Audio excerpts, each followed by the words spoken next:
Chapter 849. When Yu Qianzhou heard that, he immediately felt depressed. There's also an ancestor? There's a super old monster behind this guy? What the hell?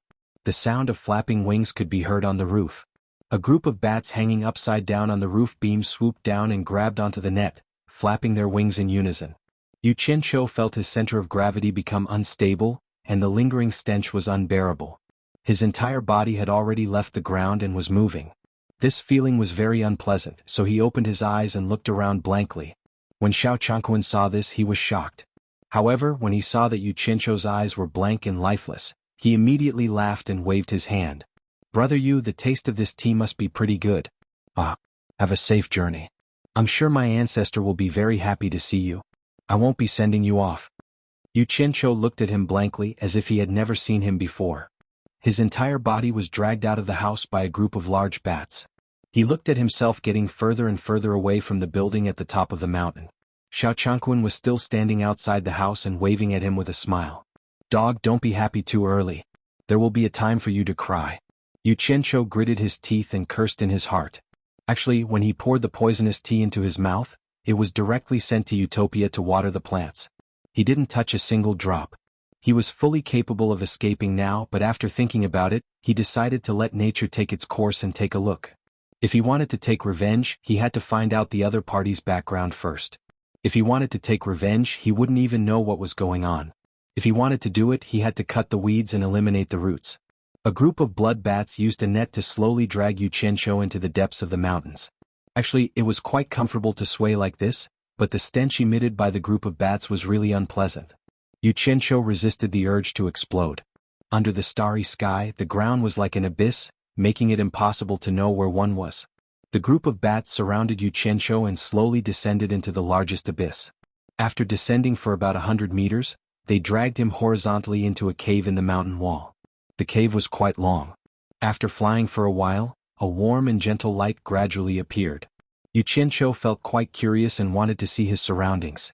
However, he was completely blocked by the damned bats, and he could only vaguely sense the light shining in.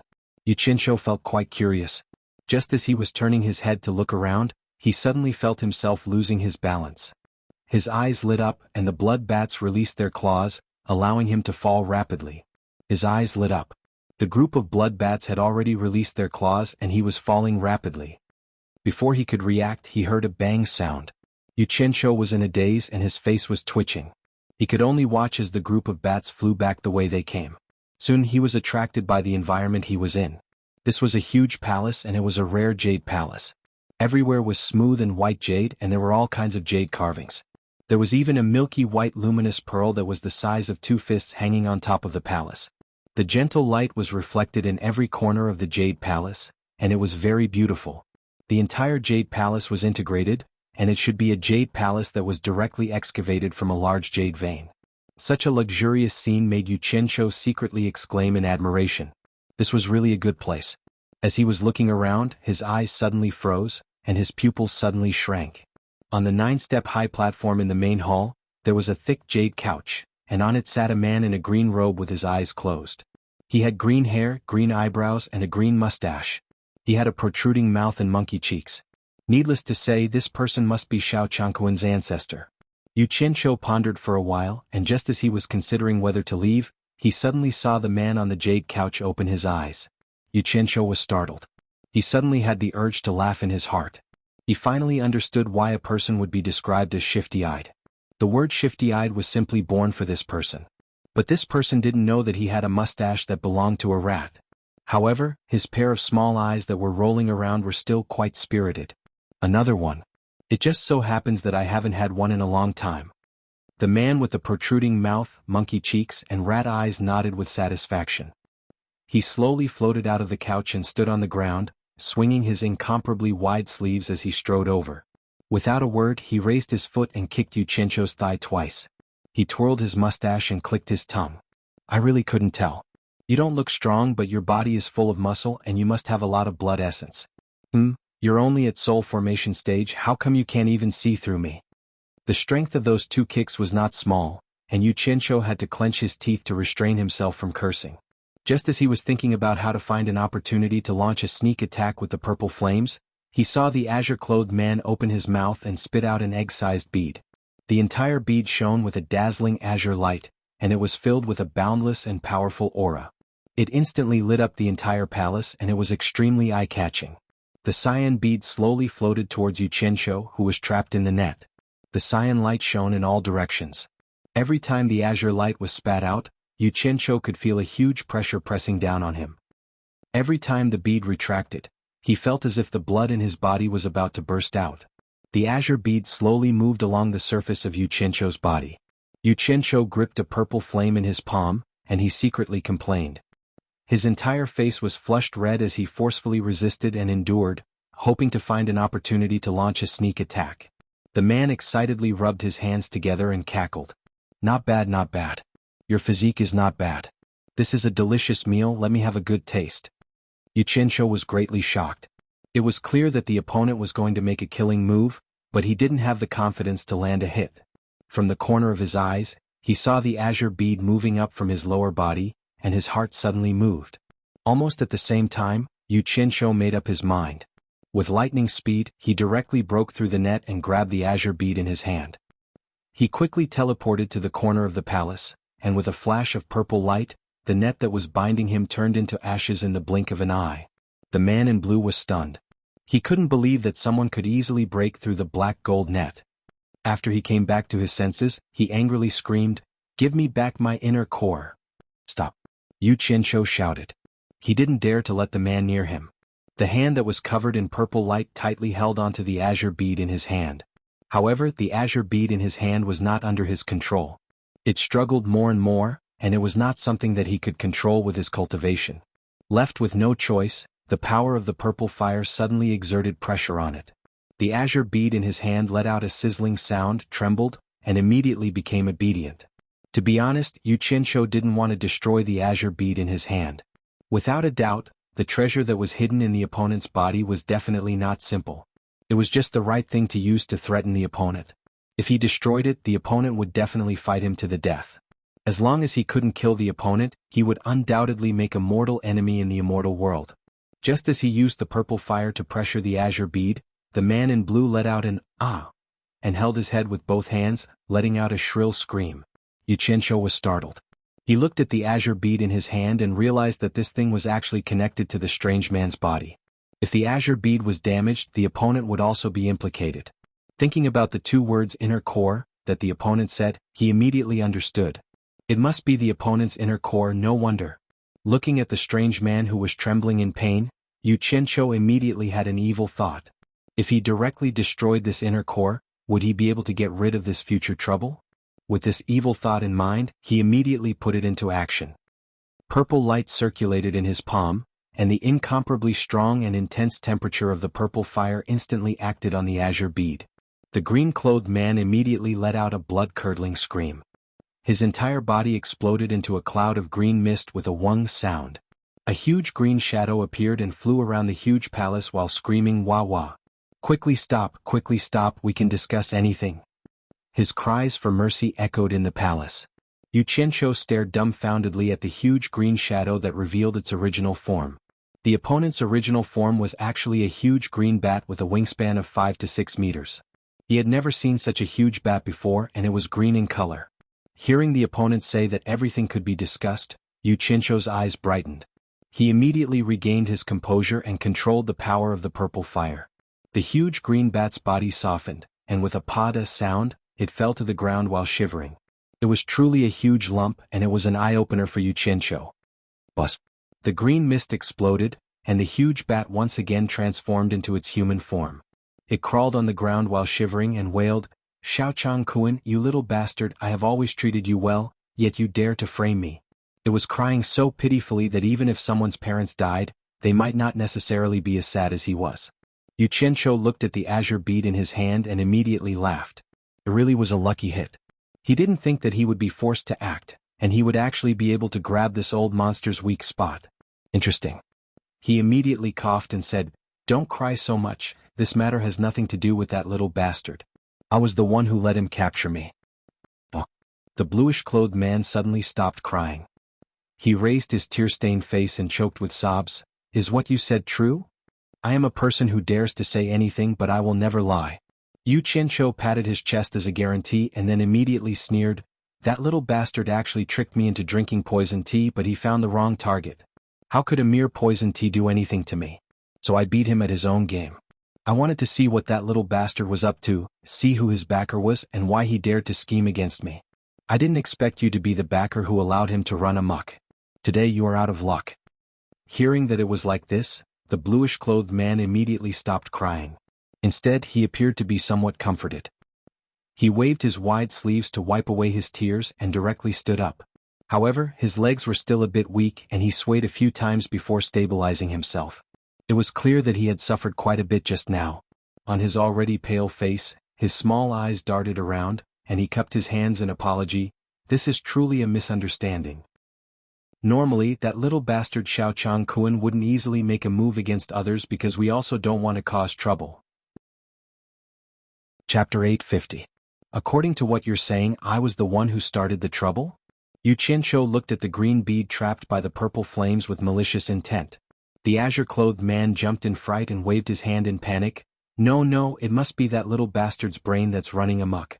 I'll definitely take care of him after this. Yu Qianqiu snorted, what does it have to do with me whether you take care of him or not? What I want to ask is, there's no enmity between us, so why did you try to kill me? The azure-clothed man was speechless. How could he explain this clearly? Since you were sent here, I naturally had to kill you. After dawdling for a while, he smiled awkwardly. May I know your name and which sect in the celestial world you're from? I'm Wei Chuanqiu, and I have some acquaintances in the celestial world. Perhaps I know your sect's elders. Don't try to make connections, it's useless. Yu Qianqiu waved his hand and interrupted, I'm a wandering cultivator without a sect, so I definitely have no relationship with you. Right now, your inner core is in my hands. I only need a thought to completely destroy it. Tell me, how are you going to settle the debt of killing me? The azure-clothed man's eyes darted around and he let out a sigh of relief. The meaning behind the other's words was very clear. There was a lot of room for negotiation, so the result wouldn't be too bad. He paused and probed, you didn't lose anything after all, but my cultivation was damaged. How about this, we'll let this matter go. You return my inner core to me and we'll pretend nothing happened. We won't pursue this matter. What do you think? Yu Qianqiu immediately sneered, you're really dreaming. Do you really think I'm made of clay? You'll tell me after you're done playing with me. You must be joking. Damn it. I was brought here by a group of stinky bats and almost lost my life. Who's going to pay for my mental damage? The azure-clothed man really didn't understand Yu Qianqiu. Now that he had the upper hand, he wouldn't let this matter go if he didn't get the most out of it. Even if he wanted to give up, he couldn't leave behind an enemy to cause trouble in the future. Compensation for mental damage? The azure-clothed man muttered to himself. He thought for a long time before weakly asking, if you want money, why don't you just tell me a number? Talking about money is too vulgar. Do you think I'm someone who needs money? Yu Qianqiu said disdainfully. The green-clothed man was stunned. Then what does this compensation for mental damage refer to? Yu Qianqiu stared at the green bead trapped in the purple flames in his hand and said indifferently, compensation for mental damage. I mean a price that will compensate me for my fright. The man in green scratched his head. He couldn't figure it out. He also felt a lingering fear from Qingzhu's gaze on the inner core in his hand.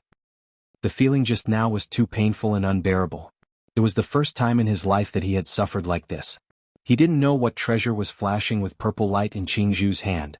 It had such great power that it could easily damage his inner core. In the end, he couldn't take it anymore and said bluntly, what do you want as compensation? Just say it. Don't beat around the bush. It depends on how much you can pay and whether you have the ability to pay the compensation I want. If the compensation you give is only enough to send a beggar away, then I'd rather destroy this inner core to vent the hatred in my heart. Yu Qianqiu said disapprovingly. You're questioning my Wei Chuanqiu's ability? The azure-clothed man was startled.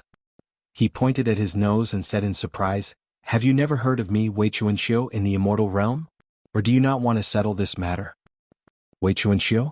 Yu Qianqiu said suspiciously, I really haven't heard of you. Are you very famous in the immortal realm? So you haven't heard of me. No wonder you're so daring. It seems that I've been cultivating in seclusion for too long. The juniors in the immortal realm haven't even heard of my name. Wei Chuanqiu's small eyes faintly revealed a trace of nostalgia. He sighed, I've been cultivating in seclusion in this jade palace for too long. I'm afraid it's been more than 10,000 years. Back then, although I wasn't a top expert in the immortal realm, I was still a famous figure. Famous? Yu Qianqiu looked up and down at Wei Chuanxiu, who had a pointy mouth, monkey cheeks and shifty-eyed eyes. He doubted that this person who was easily controlled by him could be famous in the immortal realm. Wei Chuanxiu's small eyes flickered as he looked at him. He swung his big sleeves behind his back. He stood up straight and said proudly, "Although I, Wei Chuanxiu, am not a top expert in the immortal realm, I'm still an early-stage immortal emperor. Back then, who in the immortal realm didn't know me, the green-winged bat king Wei Chuanxiu?" Yu Qianqiu was dumbfounded. Green-winged bat king Wei Chuanxiu? He suddenly thought of the Ming cult's 4 great guardian kings. Now, he was a little suspicious that this guy was also a transmigrator. Wei Chuanxiu's eyes lit up. He said excitedly, "How is it? Have you heard of me?" Yu Qianqiu frowned and whispered, "Isn't the green-winged bat king called Wei Yixiao? How did it become Wei Chuanxiu? Who's Wei Yixiao?" Wei Chuanqiu's face gradually became angry. Could it be that someone is pretending to be me, the green-winged bat king? Yu Qianqiu came back to his senses. He knew that it was purely a coincidence. He shook his head. "No, I just said it casually. I couldn't tell that you're an early-stage immortal emperor." "Good, very good." He stared at Wei Chuanxiu with shining eyes. "Now I believe that you have the ability to compensate for my mental damage." "It's good that you believe me." Wei Chuanxiu nodded in satisfaction. "Return the inner core to me. As long as it's within my capabilities, I will agree to it. I won't go back on my words." He thought that his name was worth something, but who would have thought that Yu Qianqiu wouldn't buy it? He raised his eyebrows and stared at the Niden in his hand. "If you take it back and then come back to kill me, then I won't have anything to rely on. That's too unfair for me. I have a good idea. Not only can you get your inner core back, but I can also get the compensation I want for my mental loss." "What idea? Tell me." Wei Chuanqiu's eyebrows twitched. He had a feeling that the other party's idea wouldn't be a good one. "I'm just saying, I don't need you to agree. Don't be rash. If I get nervous and destroy your inner core, then I'm sorry." Yu Qianqiu first gave him a warning so that he would be mentally prepared. He then plucked up his courage and said, "Actually, it's not a big deal. I just want to borrow 100 years of your time as compensation." "Borrow 100 years? Wei Chuanqiu's eyes flickered. "What do you mean? Explain it clearly." Cough cough. Yu Qianqiu coughed twice and curled his lips. "Very simple. You serve me for 100 years. After 100 years, I will return your inner core to you." Wei Chuanqiu's eyes widened and he raged, "Bullsh*t. You want to enslave me for 100 years?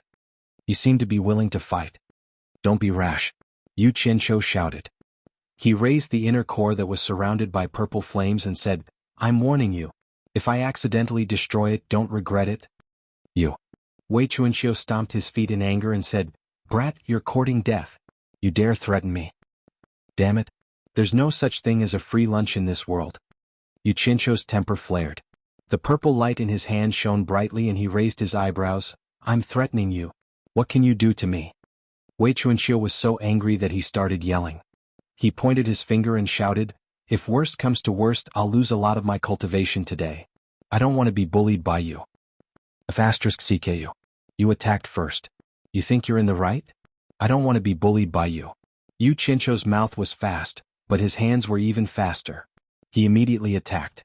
The purple light in his hand immediately wrapped around the shining green inner core and started to twist. Wei Chuanqiu held his head and screamed. With a wung sound, the green mist exploded. A huge and ferocious-looking green-winged bat immediately flew around the palace. As if its butt was on fire, it screamed and begged for mercy. "Stop, stop. We can talk about it, we can talk about it. Bastard. You refuse a toast only to be forced to drink a forfeit." Yu Qianqiu angrily controlled the power of the purple flames. With a pa-ta sound, the huge green bat directly fell to the ground. At this time xianxia's bloody mouth continuously cried out, "I'm dying of discomfort. I, your father, have had 8 lifetimes of bad luck. Why did I have to go into seclusion to cultivate this 10,000 Demons Heart Sutra? If I didn't form this broken Dan, how could I have suffered like this?" With a buzz sound, the green mist exploded. Wei Chuanqiu, who was crawling on the ground, staggered to his feet. Not only did his face become even paler, he was swaying back and forth on the spot. He seemed to be unable to even stand steadily, as if he was drunk. It could be seen that the damage to his inner core had a great impact on him. However, while he was swaying, he didn't forget to wave at Yu Qianqiu and said, "Kid, don't mess around anymore. We can talk about it. If you do it again, my cultivation will fall below the early immortal emperor stage. If that really happens, even if I'm beaten back to my original form, I'll still kill you." Yu Qianqiu coldly snorted and said, "I'm much more polite than you are. If you don't act recklessly, I naturally won't act recklessly." The purple light in his hand disappeared along with the shining cyan inner core in his hand. Wei Chuanqiu suddenly realized that he had lost contact with the inner core. He suddenly looked around and said anxiously, "My inner core, where did you take it? Give it back to me." "Don't worry. I've kept it in a very safe place. Other than me, no one else can find it." Yu Qianqiu said disapprovingly. Actually, he didn't dare to keep the inner core in his hand. His opponent's cultivation was too high for him. It was very possible that his opponent would accidentally take it away. Wei Chuanqiu looked at his body and heaved a sigh of relief.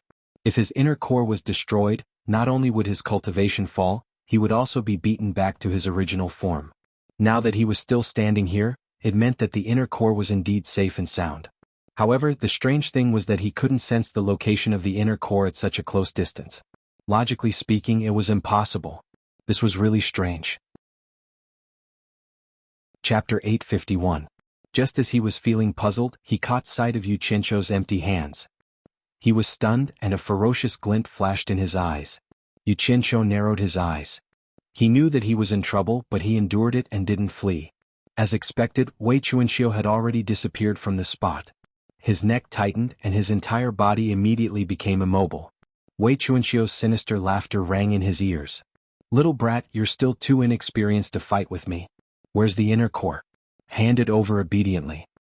"Old bastard," Yu Qianqiu cursed in his heart.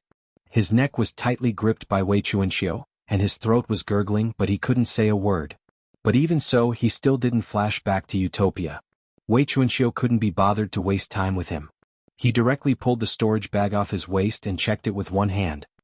He was stunned to find that it was empty. There wasn't even a strand of hair. He immediately threw it behind him and shook Yu Qianqiu's neck, scolding, "What's wrong with you? You don't have anything, and yet you're still hanging a lousy bag on your waist?" As he spoke, his hands didn't stop moving.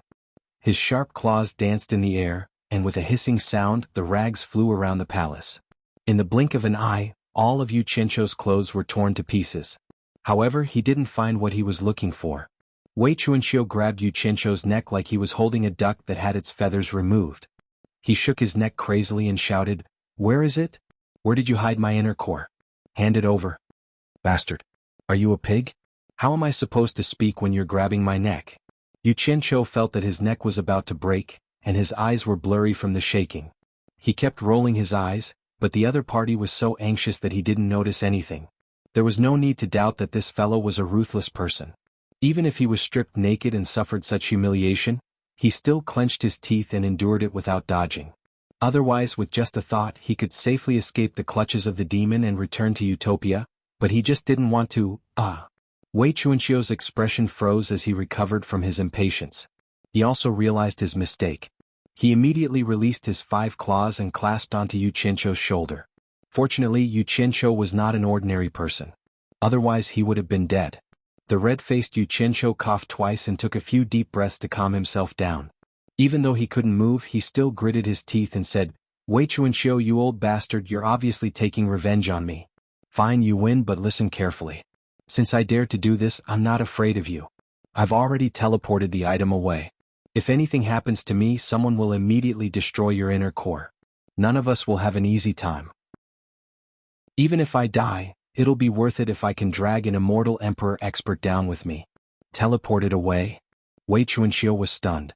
He thought for a long time but couldn't figure out what that meant. Then he flew into a rage and said, "Stop fooling me." Without saying anything, he punched Yu Qianqiu's abs. As Yu Qianqiu's body flew up, he spat out a mouthful of blood. However, he couldn't fly away. Wei Chuanqiu's 5 claws dug into his shoulder and dragged him back. In an instant, blood flowed from Yu Qianqiu's shoulder, and the pain penetrated deep into his bones. "Old bastard. If you dare to attack again, don't blame me for being impolite. I'll immediately make your cultivation fall below the early immortal emperor stage." Yu Qianqiu roared with blood in his mouth. Wei Chuanxiu grabbed his shoulder and gave another heavy punch. Yu Qianqiu's body flew up and he spat out another mouthful of blood. His 5 claws dug deep into his shoulder and dragged him back again. Wei Chuanxiu sneered, "Stubborn dead duck, do you really think this Bat King is a pushover? This is just an appetizer. If you don't hand it over obediently, I'll let you have a taste of this Bat King's soul-searching technique. Then you'll know what it means to live a life worse than death. I'll ask you again, are you going to hand it over or not?" When Yu Qianqiu heard this, he opened his bloody mouth and sneered. He finally understood that he had miscalculated and suffered a great loss this time. His plan had been for nothing and he had bled for nothing. Not everyone was so easy to scare. To deal with this old fox, one had to use a direct and effective method. If you're polite, the other party won't be polite. "Old bastard. You asked for it, don't blame me." Yu Qianqiu's eyes were filled with hatred. "Little bastard, you still dare to be stubborn. You really won't shed tears until you see the coffin. Then I'll let you have a taste of soul-searching?" Wei Chuanxiu's words stopped abruptly. His evil smile froze on his face. His 2 small eyes widened as if he had seen something unbelievable. The 5 claws that dug into Yu Qianqiu's shoulder were covered in blood. However, Yu Qianqiu himself had disappeared without a trace under his eyes. "It's over." Wei Chuanxiu instantly panicked. He didn't even dream that Yu Qianqiu would do this. His inner Dan was still in the other party's hands. The anxious Wei Chuanxiu flashed a series of afterimages in the palace. He searched every corner of the Jade Palace in hopes of finding Yu Qianqiu. However, after searching the entire palace, he couldn't find a trace of Yu Qianqiu. Wei Chuanxiu didn't stop. In a flash, he turned into a ray of light and shot towards the tunnel outside the palace. He firmly believed that Yu Qianqiu must have used some sort of camouflage technique. With his cultivation, he wouldn't be able to escape far. There was definitely a chance to catch him. However, when the ray of light flashed halfway through the tunnel, it immediately stopped. Wei Chuanxiu stood in the tunnel and suddenly turned around.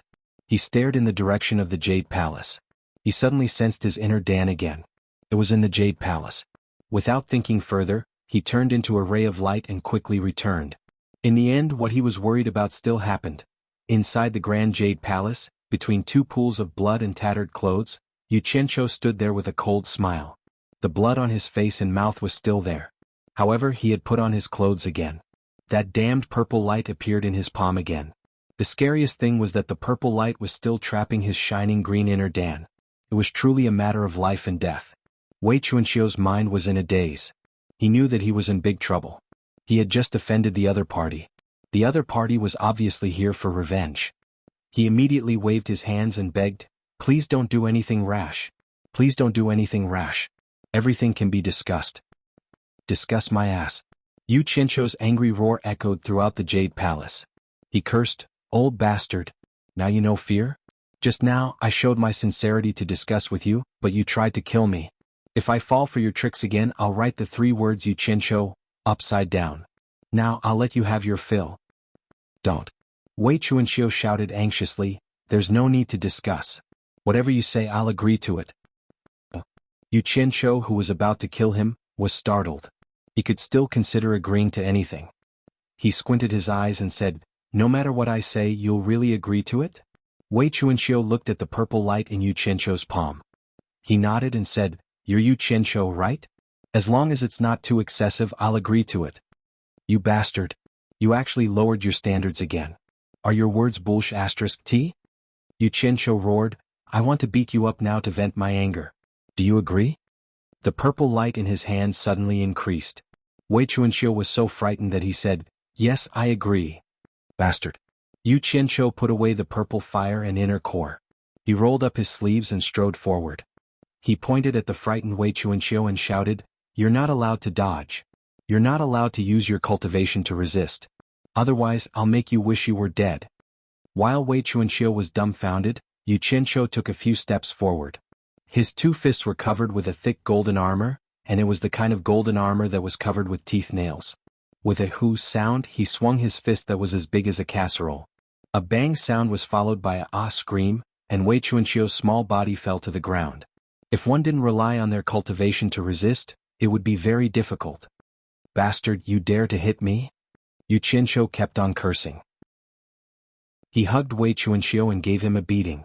He punched and kicked Wei Chuanxiu until Wei Chuanxiu was like a pig being slaughtered. Yu Qianzhou wouldn't be able to vent his anger if he didn't beat him to his heart's content. He remembered that he was stripped naked by this old man before. He pounced on Wei Chuanxiu and tore at him. In the blink of an eye he stripped Wei Chuanxiu naked. Wei Chuanxiu was worthy of being an old monster. His skin was really thick. Yu Qianzhou's golden armor nails were flattened, but this guy didn't even have a scratch on his body. Yu Qianzhou was even more furious. He withdrew the golden armor on his fists. He casually took out a large piece of nether iron. His palms shone with purple light, and in the blink of an eye, he made a simple mace that was nearly 2 meters long. The most eye-catching thing was the sharp fangs on the mace. The skinny and naked Wei Chuanxiu lay on the ground. He covered his private parts with both hands and said in fear, "Yu Qianzhou, what are you trying to do? What do you think I'm doing? I haven't had my fill yet." Before he finished speaking, Yu Qianzhou swung the crudely made mace and smashed it on Wei Chuanxiu's head. The strength of the mace was not small. It smashed on Wei Chuanxiu's head. Wei Chuanxiu, who didn't dare to use his cultivation to resist, was immediately swung by a huge force and slid more than 10 meters on the smooth jade ground. Yu Qianzhou carried the mace and rushed over while shouting. In addition to the bloodstains on his face, his aura was unusually fierce. Wei Chuanxiu's heart trembled in fear. He hugged his head with both arms and bent over. His legs shrunk and his whole body curled into a ball. Yu Qianzhou didn't care how pitiful his small body looked. He rushed over and raised the nether iron mace that looked even bigger than Wei Chuanxiu's small body. With a series of ping-ping sounds, he smashed Wei Chuanxiu with his fists and legs. The Jade Palace immediately echoed with Wei Chuanxiu's miserable cries. They lingered for a long time. Chapter 852. At his level of cultivation, his body was already extraordinary. Even if he didn't use his cultivation to resist, ordinary things wouldn't be able to hurt him. But if he didn't use his cultivation to resist, he would still feel the pain. After all, he wasn't a dead person.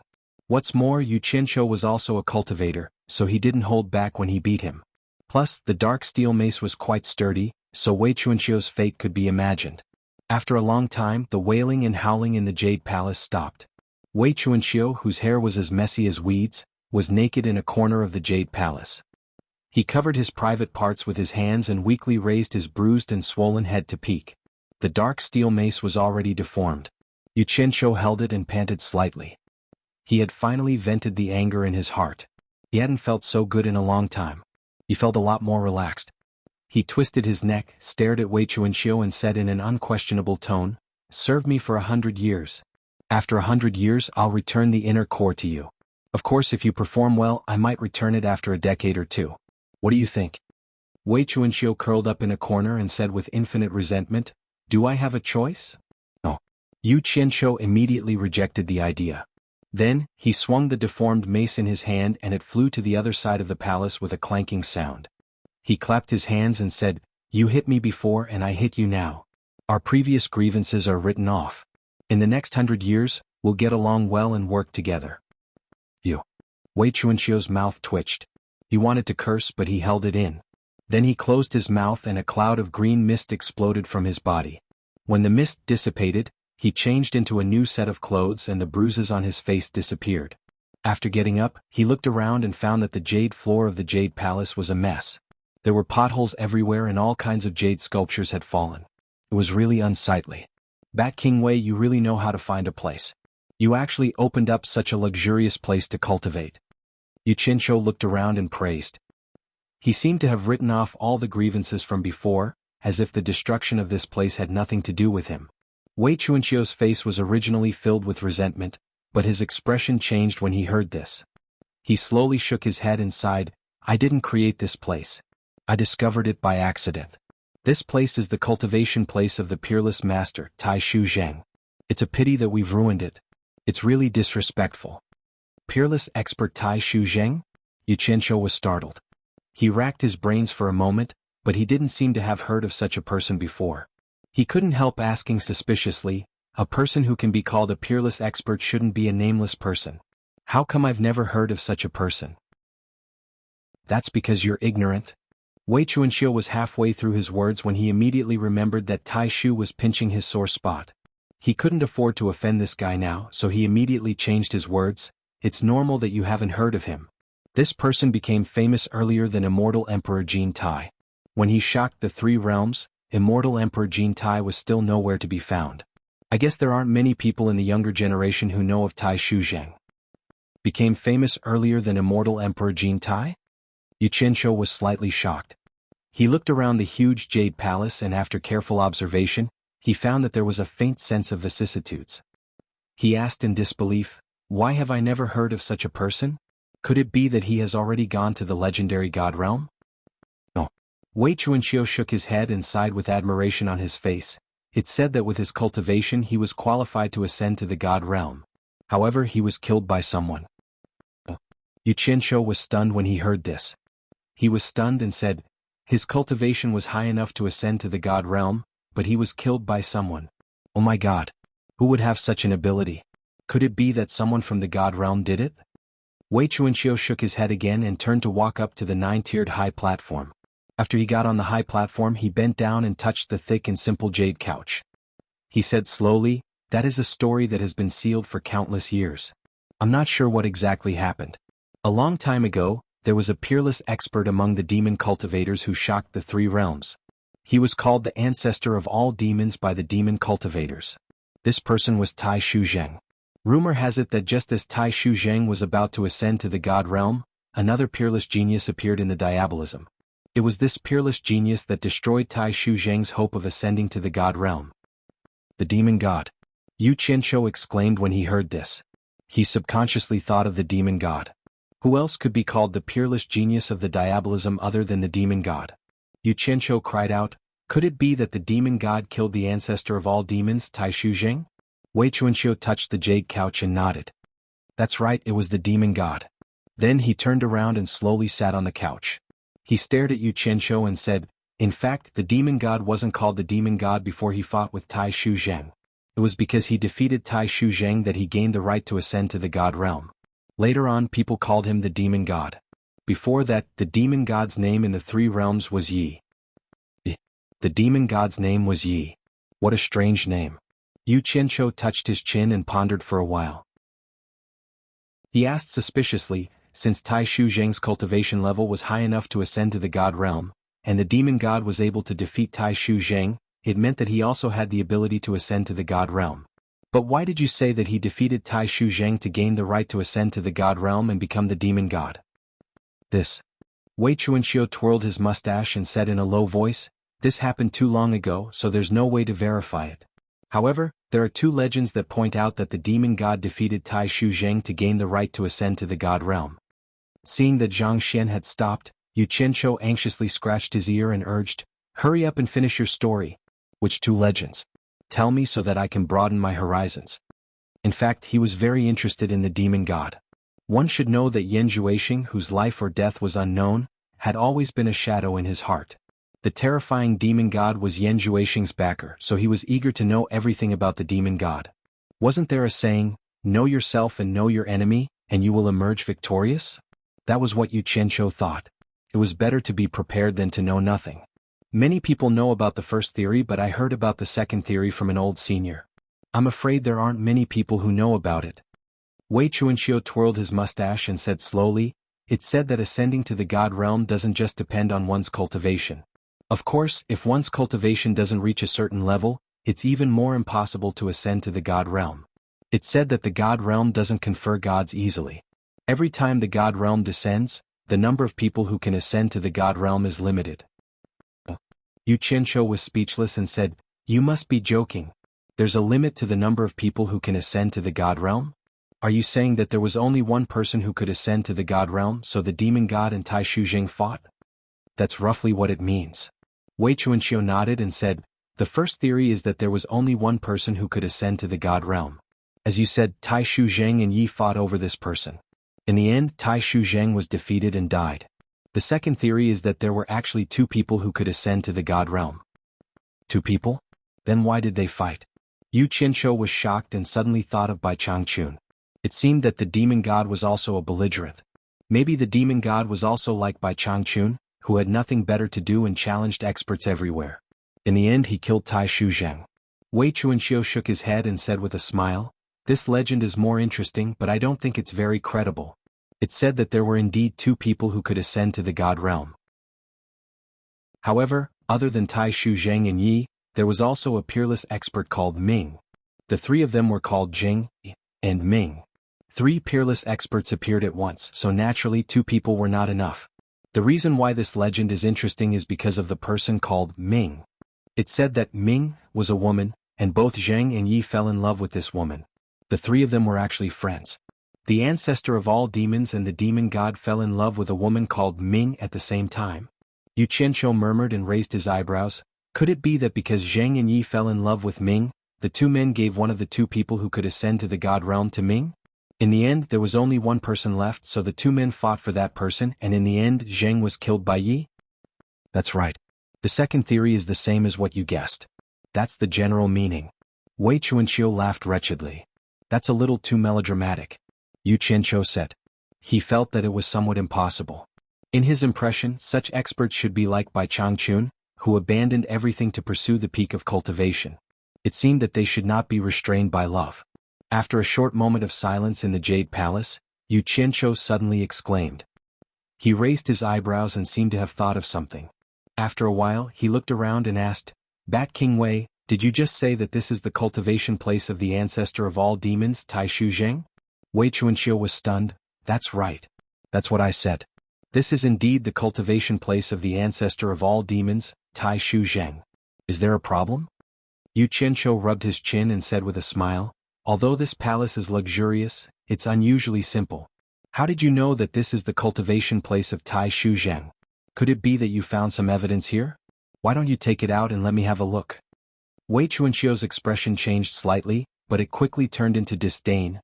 Don't you know what experience is? With my experience, it's not difficult for me to determine the origin of this jade palace. Yu Qianqiu nodded and gave a long, oh. He still had a smile on his face as he asked, I seem to have heard someone say something about the 10,000 Demons Heart Sutra, because of the pain. I wonder if this 10,000 Demons Heart Sutra is related to the original owner of this place, the ancestor of all demons. What do you think, Bat King Wei? Chapter 853. Wei Chuanqiu's expression did not change as he revealed a look of disdain. He said disdainfully, You really dare to think. If the 10,000 Fiend Heart Sutra that I cultivated was related to the 10,000 Fiend ancestor, would I have ended up like this? Although Wei Chuanqiu's words made sense, how could Yu Qianqiu be so easily fooled? He had clearly heard Wei Chuanqiu pounding the ground and howling that he shouldn't have gone into closed-door cultivation to cultivate the 10,000 Demons Heart Sutra. This meant that Wei Chuanqiu had not cultivated the 10,000 Demons Heart Sutra before going into closed-door cultivation. Moreover, how could cultivating the Myriad Demon Heart Sutra in the Myriad Demon Ancestors' place be a coincidence? Bat King Wei's words make sense. Yu Qianqiu nodded solemnly and sighed.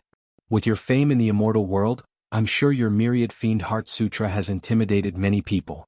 If there's a chance, I'll have to ask about it so that I can admire the former glory of the Myriad Fiend Heart Sutra. Hearing this, Wei Chuanqiu could no longer pretend, and his expression changed greatly. Others may not know, but he knew very well that the Myriad Demon Heart Sutra was indeed a treasure left behind by Tai Shu Zheng, and he obtained it by chance. That was why he had been in seclusion for 10,000 years.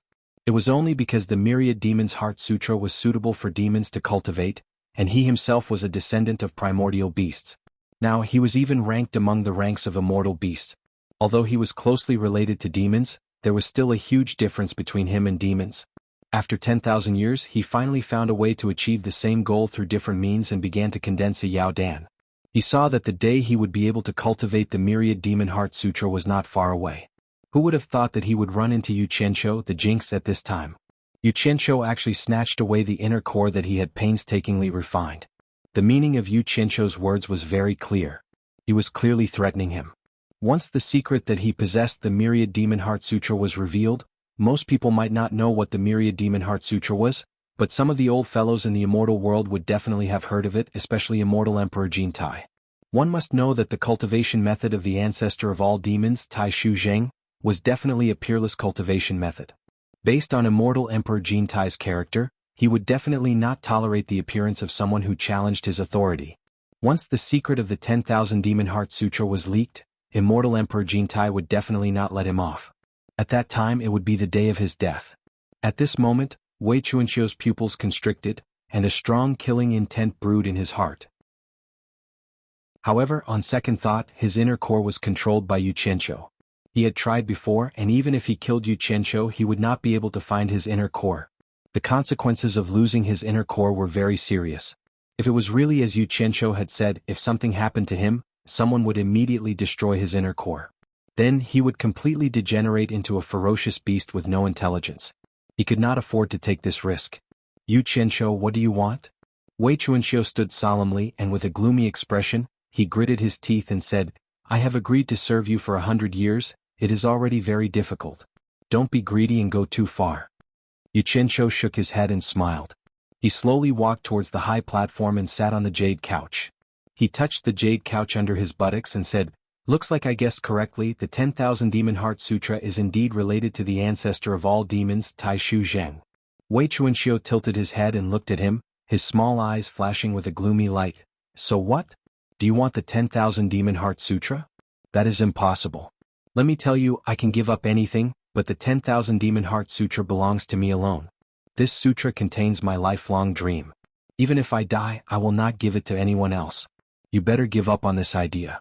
Besides, even if I give you the 10,000 Demon Heart Sutra, it is useless to you. Humans cannot cultivate the 10,000 Demon Heart Sutra. When Xianxia heard this, he fell into silence. It was just as Wei Chuanxiu said, he indeed wanted the 10,000 Demon Heart Sutra. The cultivation technique of an expert who had the qualifications to become a god was extremely attractive to him. However, Wei Chuanxiu's attitude was so resolute, as if he was prepared to die rather than submit. Using threats would definitely not work. Moreover, if it was really as Wei Chuanxiu said, that he was unable to cultivate the 10,000 Demon Heart Sutra, even if he put in all his effort to obtain it, the price would not be small. It was very likely that he would lose the assistant Wei Chuanxiu that he desperately needed at this moment. Bat King Wei, you are thinking too much. Xianxia slowly said, The reason why I am concerned about the 10,000 Demon Heart Sutra is not because I want to obtain your 10,000 Demon Heart Sutra. You can rest assured about this. I just want you to do me a favor. Wei Chuanxiu asked suspiciously, What favor? Xianxia's eyes instantly lit up. He said in a cadence, If there is a chance, I will introduce a disciple to you. Please teach her the 10,000 Demon Heart Sutra. As for the speed of teaching, I will leave it to you. I will definitely not force you. However, you must promise me one thing. Before the 100 years are up, you must at least let her have the ability to protect herself when she encounters an expert below the Immortal Emperor stage. This is my only request, and it is also a request that you must promise me. Otherwise, I don't care if you want to live or die. I guarantee that you will not live past today. Bat King Wei, can you promise me this? This? Wei Chuanxiu hesitated with some difficulty. It was difficult for him to make a decision. Seeing his hesitation, Xianxiu's eyes flashed as he continued, Although I don't know why you have not made much progress after cultivating the 10,000 Demon Heart Sutra for 10,000 years, I believe that Tai Shu Zheng's 10,000 Demon Heart Sutra is definitely not simple. It should not be difficult to create an ordinary expert. I'm afraid that you have encountered some insurmountable difficulties. Don't worry if you encounter any external difficulties during the teaching process. You can tell me. Leave everything to me. If I can solve it, I will do my best. If I can't, I will think of a way to solve it. You only need to sincerely teach her the 10,000 Demon Heart Sutra. Leave all the troubles to me. Wei Chuanxiu twirled his huge sleeves, twirled his mustache, looked at Xianxia from head to toe and said, There are indeed some headache-inducing troubles in the process of cultivating the 1000 Demon Heart Sutra. With your cultivation base, are you sure you can solve them? Sitting cross-legged on the jade couch, Xianxia said coolly, I believe the speed of teaching and the speed of solving problems are directly proportional. If it is because I am unable to solve the problems brought about by the external objects that affect your teaching, then I can only blame myself. You can't be blamed. You do not need to worry. Hearing this, Wei Chuanxiu began to ponder. He realized that Xianxia's request was actually not excessive. The 10,000 Demon Heart Sutra was broad and profound. If he taught her a portion, it would not affect him much. After all, Xianxia did not ask him to teach her everything he knew. He only needed her to reach a certain level within 100 years. Most importantly, although this fellow's cultivation was not high, his methods were unfathomable. Who knows, he might really be able to solve some of the troubles in the process of cultivating the 10,000 Demon Heart Sutra. This would also be beneficial to him. After thinking it over, Wei Chuanxiu said, I can promise you. However, what if you do not return my inner core after this, or leak out the secret that I possess the 10,000 Demon Heart Sutra? You have a handle on me, but I have no way to deal with you. Words have no proof. How do you expect me to believe you? That's easy. I'll just give you a handle on me to put you at ease. As soon as Xianxia finished speaking, he stood up in a flash. His eyes that were staring at Xianxia suddenly lit up with two purple flames. At this moment, a purple flame suddenly burst out from Xianxia's body. A majestic and powerful energy violently burst out. The terrifying temperature that could incinerate everything was emitted. The raging purple flame shook people's hearts. The purple brilliance was magnificent and magnificent. Xianxia quietly stood on the jade couch. His body was surrounded by the purple flames. He was like an evil god as he coldly stared at Xianxia. He carefully controlled the majestic power of the purple flames. Otherwise, the jade palace would instantly become an underground ruin. However, he could not avoid letting Xianxia have a taste of it. Otherwise, how could he convince Xianxia? Xianxia was immediately startled by the high temperature. At first, he was able to use his profound cultivation to barely block it. However, when the terrifying temperature truly pressed down on him, he immediately let out an "ah" and dodged far away. Dumbfounded, he pointed at Xianxia and stammered, This is, could this be the purple flames? When Xianxia was controlling his inner core, he did not recognize what it was. However, at this moment, when the terrifying purple flames appeared, he immediately recognized it. To Xianxia's knowledge, besides the purple flames, there was nothing else that could imitate such a terrifying purple flame. The dazzling purple light that was refracted by the entire jade palace gradually dimmed. The raging purple flames were slowly withdrawn into Xianxia's body. Xianxia stood on the couch with his hands clasped behind his back. He indifferently said, Bat King Wei's eyesight is indeed not ordinary. To actually be able to recognize it. That's right, it is the purple flames. After receiving confirmation, Xianxia's small eyes suddenly widened. He exclaimed from a distance away from Xianxia, How is this possible? How could you possibly hide the purple flames in your body? Bat King doesn't need to worry about this. Xianxia teleported in front of Xianxia. Facing him, he smiled and asked, Apart from me, the only one who knows the secret of the purple flames in my body is you. Once this news gets out, I'm sure immortal Emperor Jin Tai won't let me off. With such a big weakness given to Bat King, I'm sure Bat King now feels safe. I wonder if Bat King still has any doubts? Xianxia let out a breath of cold air. He slowly shook his head and said, Unbelievable, truly unbelievable. I've only heard of people using magical treasures to contain purple flames, but I've never heard of anyone storing purple flames in their body. As expected, there is always someone better out there. I've finally seen it. Falling into your hands today is not an injustice. Since you're so sincere, what else do I have to say? Good. I promise you. Bat King is straightforward. This is the attitude that a cooperation should have. Xianxia laughed happily. Xianxia immediately rolled his eyes. Is this considered a cooperation? You're clearly blackmailing me into helping you. The corner of his mouth twitched. Suddenly, he curiously asked, Who is the disciple you want to introduce to me? Is it worth it for you to divulge such an important secret that endangers your own safety? Chapter 854. Xianxia's eyes, which had been fostered by scheming all day long, showed a hint of gentleness and a faint smile appeared on his face. Shaking his head, he said, Only by finding someone worth sacrificing for can one live a meaningful life. As for who it is, you will naturally know when you meet them. Xianxia's sly eyebrows twitched as he winked and said, I'm guessing it must be a woman. Looking at his appearance, it seemed he had completely forgotten about the miserable state he had been in when he was beaten. But then again, after getting hold of Xianxia's weakness, his tightened heart finally relaxed. What he did not know was that this was the mindset of a despicable person like Xianxia. It seemed easy, but in reality it was very difficult. Most people would not dare to take a risk that could completely endanger their lives. But Xianxia, who loved to take advantage of others, knew that there was no such thing as a free lunch in this world. The more one wanted to obtain, the more the price to pay would always be proportional. One could not stubbornly cling to one's own benefits and not let others take advantage of them. Otherwise, one would die a miserable death sooner or later. This was the saying, where there is gain, there is loss. Sometimes, taking the initiative to give up a little would often result in more. Take a step back and you will see the world. Xianxia smiled faintly and did not answer whether he was a man or a woman. Turning to a serious face, he said, Bat King Wei, the 100-year period is starting to take effect. You have been cooped up here for 10,000 years, now it is time to come out with me to get some fresh air. Wei Chuanqiu's expression twitched as he looked around the huge jade palace. Smiling bitterly, he said, "You spent so much effort to get me out, but what do you want me to help you with? It can't be that I will lose my life before the 100-year period ends, right?" Yu Qianqiu looked at him and said with a smile, "Could it be that the green-winged Bat King I fancy is so useless? Ah, don't look at me like that, I'm not trying to provoke you. Perhaps one day you will find that leaving this place with me is the best choice. I hope your words are auspicious." Wei Chuanqiu cupped his hands at him in a bad mood. "Ah, come with me. If you continue to be so long-winded, I'll release a purple flame and turn this place into a proper bat nest." After saying that, Yu Qianqiu took the lead and dashed out of the cave. He threw a silver ball into the winding passageway and rushed out of the cave to wait. Not long after, a green light flashed and Wei Chuanqiu appeared at the entrance of the cave. She turned around and looked at the entrance with a frown. "I have to find something to block the entrance of the cave so that no one can destroy the Jade Palace inside." "That's easy.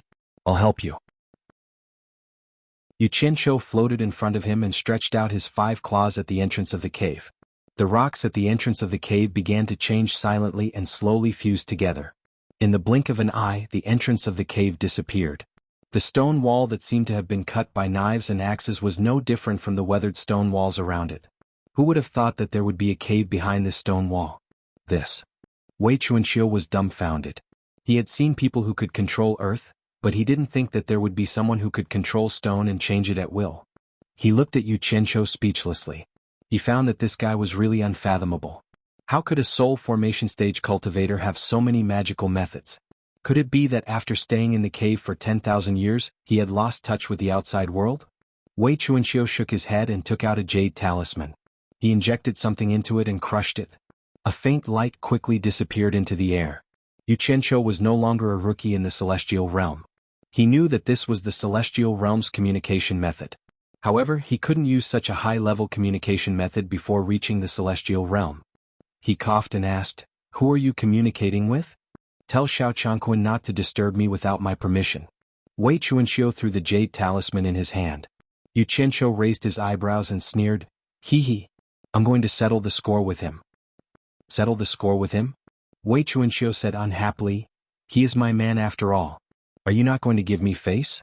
What's more, I didn't want to be disturbed, so I told him that he wouldn't take the initiative to cause trouble. You must have done something first. Otherwise he wouldn't have done it." Yu Qianqiu was dazed. He immediately remembered that he burned the bat cave out of curiosity.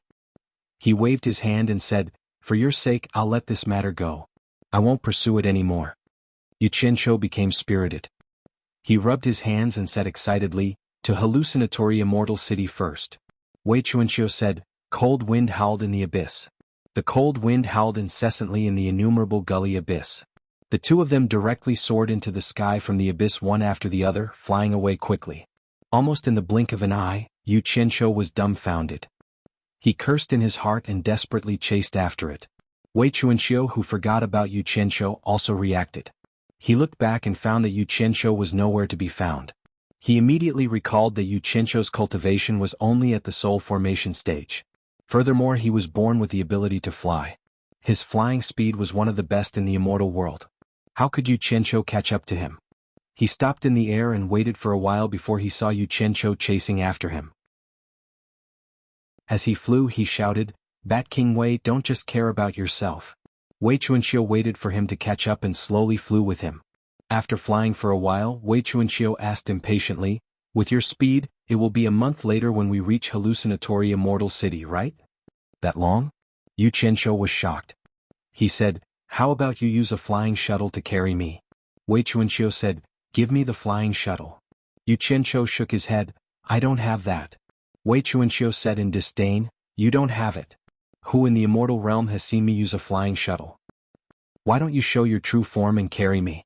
Yu Qianqiu asked weakly. As he expected, Wei Chuanqiu roared, "You think I'm your immortal beast mount?" He turned around and was about to leave. "Wait, I almost forgot." Yu Qianqiu grabbed him and the two of them stopped in the air. Yu Qianqiu took out a black thing with 2 sharp ends and a round middle from his storage bag. Wei Chuanqiu looked at him suspiciously and threw it out with a spell. In the blink of an eye, a black and cold strange thing appeared in the air. What is this? Wei Chuanxiu looked at the smooth and streamlined strange thing that looked like a round shuttle. Yu Qianqiu looked at the words, Utopia 001, on the flying shuttle and chuckled. You'll know later. He performed a spell and the flying shuttle's belly flipped, revealing the entrance. After the two of them entered, Wei Chuanxiu kept shaking his head. He looked at the empty space and asked, Is this a flying treasure? It's actually made of nether iron. He touched everything inside. Yu Qianqiu closed the cabin door and the cabin instantly became dark. Wei Chuanxiu chuckled and said, Are you thinking of flying blindfolded? Just as he finished speaking, there was a buzzing sound from a spring. His eyes lit up and 8 transparent crystal windows appeared. He could see everything outside clearly. Wei Chuanxiu waved his extraordinarily large sleeves and walked forward curiously. Yu Qianqiu sat on the only chair at the top, and the entire flying shuttle rapidly accelerated forward. Wei Chuanxiu's eyes immediately lit up. He leaned against the back of the chair and sized up the transparent crystal windows, his eyes filled with curiosity. After looking for a while, he coughed and said, There's only one chair here. Aren't you embarrassed to let me stand alone? Yu Qianqiu found it funny, but he deliberately looked forward and said, This seat is for the person driving the flying shuttle.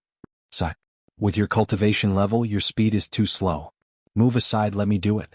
Wei Chuanxiu vaguely mentioned what he wanted to do. Yu Qianqiu didn't argue with him and gave the seat to him. With Wei Chuanxiu's cultivation level, the flying shuttle was indeed faster than him. Wei Chuanxiu sat on it and after asking how to pilot it, he directly drove it like crazy. The speed was extremely fast. The corner of Yu Qianqiu's mouth curled up into a smile. He could go to the back cabin to sleep now. When he turned around and walked to the back cabin, he felt that his center of gravity was a little unstable. It was obvious that the flying speed was getting faster and faster. Just as he walked to the back cabin door, he suddenly heard a strange creaking sound. He couldn't help but turn around and shouted, Stop! There were already many cracks on the 8 transparent crystal windows. Unfortunately, he shouted a little too late. Bang! The crystal windows all shattered and a strong gust of wind rushed in. The flying shuttle immediately stopped. Wei Chuanxiu sat on the chair, dumbfounded. He said in surprise, Why is it so weak? Yu Qianqiu was speechless. This thing was made by the Jing family, one of the 4 great clans in the human world. The Jing family probably didn't expect that one day, it would be controlled by an immortal emperor. At such a high speed, it was normal that the crystal windows couldn't withstand the pressure and broke. The two of them quietly flew out of the broken window. Yu Qianqiu used a spell to keep the flying shuttle. He held it in his hand and said bitterly, There's only one of this in the entire celestial realm. I borrowed it from someone to play with. Now it's destroyed by your hands. How am I going to explain this to others? Wei Chuanxiu believed him. There probably wasn't another such strange thing in the celestial realm. He smiled awkwardly and said, This thing can't be looked at or not. It's fine if it's destroyed. Let's continue on our way. Yu Qianqiu wasn't someone to be trifled with. Now that he had found an excuse, he wouldn't give up so easily. He immediately said expressionlessly, I think you should just show your true form and carry me. Wei Chuanqiu couldn't say anything about an immortal beast or a mount anymore. It was his fault for destroying someone else's precious item. In the end, he gritted his teeth and said, This is the only time. There won't be a next time. The green fog exploded, and a huge green bat with a wingspan of 5 to 6 meters appeared. Yu Qianqiu's eyes lit up. He didn't need Wei Chuanxiu to tell him to stand on the bat. The ferocious-looking bat carried him and disappeared into the distance. Chapter 855. The vast land was filled with undulating mountains and valleys, and the winding rivers surged endlessly. Above the clear blue sky, a ray of green light directly streaked across like a shuttle. Yu Qianqiu stood on the back of the giant bat with his hands clasped behind his back, silently admiring the magnificent mountains and rivers below. His heart was filled with emotions. It was not because of the beauty of the mountains and rivers, but because he had never thought that one day he would be able to control an immortal beast with the cultivation of an immortal emperor. He reckoned that those who could control an immortal beast of this level were not ordinary people. On the other hand, Wei Chuanxiu, who had revealed its true form and was flapping its wings, flew in silence, as if it was suppressing a breath of resentment in its heart. No matter how Yu Qianqiu tried to strike up a conversation, it did not reply, and from the giant bat's ferocious face, he could not see its expression. As the 2-meter-long wings flapped, a faint green splendor sprayed out like a rainbow. As the wings flapped, the edges of the wings undulated with a brilliant green arc of light. It was extremely beautiful. Xianxia originally thought that he would have to withstand a huge wind pressure standing on top of it. After all, the flying speed was too fast. However, to his surprise, as soon as this giant bat flew, its body immediately surged out a very beautiful arc-shaped green light shield, breaking through the air and flying rapidly. The green light was like a thin nebula, rising from the head of the giant bat, sliding down to its tail, forming a green light tail. It was truly indescribably beautiful. Xianxia stood on Wuxiao's back as if he was in a dream. He did not feel the wind pressure brought by the high-speed flying at all. It was a very magical feeling. Every time the green wings slowly flapped, the beautiful scenery of the mountains and rivers below would quickly fade away. It could be seen how fast Wuxiao's flying speed was. One man, one bat. After a silent stalemate for a whole day, Xianxia had already sat down with his legs crossed. He took out a piece of roasted meat from God knows where, and it was the kind that was filled with hot steam, the kind that was overflowing with fragrance. He took a bite and chewed twice. The other hand was pouring fine wine into his mouth. In both of Xianxia's lives, this was the first time he had done something so pleasurable. Not only was it like falling into a dream, there was also the constantly changing scenery below, plus he was high up in the sky, the rosy clouds were passing by, and there was fine wine and delicious food. The word, pleasurable, could not describe it. The giant bat flapped its wings and looked back from time to time, its eyes filled with uncontrollable anger. Xianxia burped as he shook the roasted meat in his hand. With a concerned look on his face, he asked, "Bat King Wei, do you want to stop and eat something?" The bat suddenly turned around and ignored him. This was the first time in his life that he had become someone else's mount. One could imagine the grievance in his heart. Suddenly he felt a cold dripping sensation on his back. When he turned around to look, he immediately flew into a rage. He saw Xianxia raising the wine pot and gulping it down. The clear wine flowed out from the corner of his mouth and wet his back. He immediately roared, "Xianxia, who do you think I am? Don't be too presumptuous." "I'm sorry, I really didn't mean to." Xianxia apologized again and again. He spread his fingers and tried the absorbing star's great art. A cloud of white mist rose and was sucked into his palm. The wet area was instantly dried up. The giant bat's pupils shrank when it saw the cloud of white mist entering his palm. It snorted coldly and turned around. A smile hung on Xianxia's face. He finally forced this guy to speak. Seizing the chance, he coughed and asked, "Bat King Wei, how much longer do we need to reach the hallucinatory immortal city?" Xianxia's anger had yet to dissipate, so he ignored him and flew straight ahead. Suddenly he saw a tall mountain in the distance. There were perilous peaks everywhere, clouds swirled around them, and white cranes danced among the towering ancient pines. There was a clear spring in the mountain, and a waterfall splashed like the Milky Way. The green mountains and clear waters were lush and green. Xianxia threw away the food in his hand and jumped to his feet. His eyes shone as he clicked his tongue and said, "What a paradise! Bat King Wei, let's go take a look." The giant bat's sharp eyes shrank. It flapped its wings and changed the direction of its flight. It wanted to go around the paradise that Xianxia mentioned. Xianxia was stunned. "Bat King Wei, this isn't the way to the hallucinatory immortal city, right?" "Shut up," the giant bat said in human voice. "I'm more familiar with the way to go than you are." Not long after the two left the mountain, a white light shot out from the perilous peak and chased after them. The giant bat turned around to take a look. It flapped its wings even faster and flew away at an unbelievable speed. However, the white light's speed was not any slower than Xianxia's. It gradually caught up to them. Xianxia was slightly stunned. He felt something was wrong. He frowned and said, "Bat King Wei, is that your enemy?" "Shut up. It's all because of you. I've lost so much face today." Xianxia's tone was a little impatient. Just as he finished speaking, the white light increased its speed again. It quickly caught up to them and flew side by side with Xianxia. Within the white light was a white-robed man. His hair was as white as snow and was simply tied behind his head. He had a pair of white sword-like eyebrows, and his eyes were as sharp as an eagle's. His entire person had an extraordinary aura, and the first impression he gave off was very intimidating. Xianxia immediately became vigilant. A person who could fly as fast as Bat King Wei and make Bat King Wei feel apprehensive must have a high cultivation. However, the strange thing was that Bat King Wei and that person didn't even look at each other. They just flew faster and faster. It was so fast that Xianxia's eyes were a little dazzled. He couldn't see the scenery in the sky and on the ground clearly. Everything flashed by in a flash. The stalemate didn't last long. The white-clothed man was already ahead of Bat King Wei. The latter tried his best to catch up, but he couldn't. The former was ahead of Bat King Wei for half a day. Wei Chuanxiu seemed to know he couldn't catch up, so he simply slowed down and adjusted his flying direction. Yu Qianqiu rubbed his chin as he observed the streak of white light that was growing further and further away. He discovered that the two did not seem to be enemies. However, from how the two of them were competing with each other, it was clear that the two of them wanted to compete with each other in terms of speed.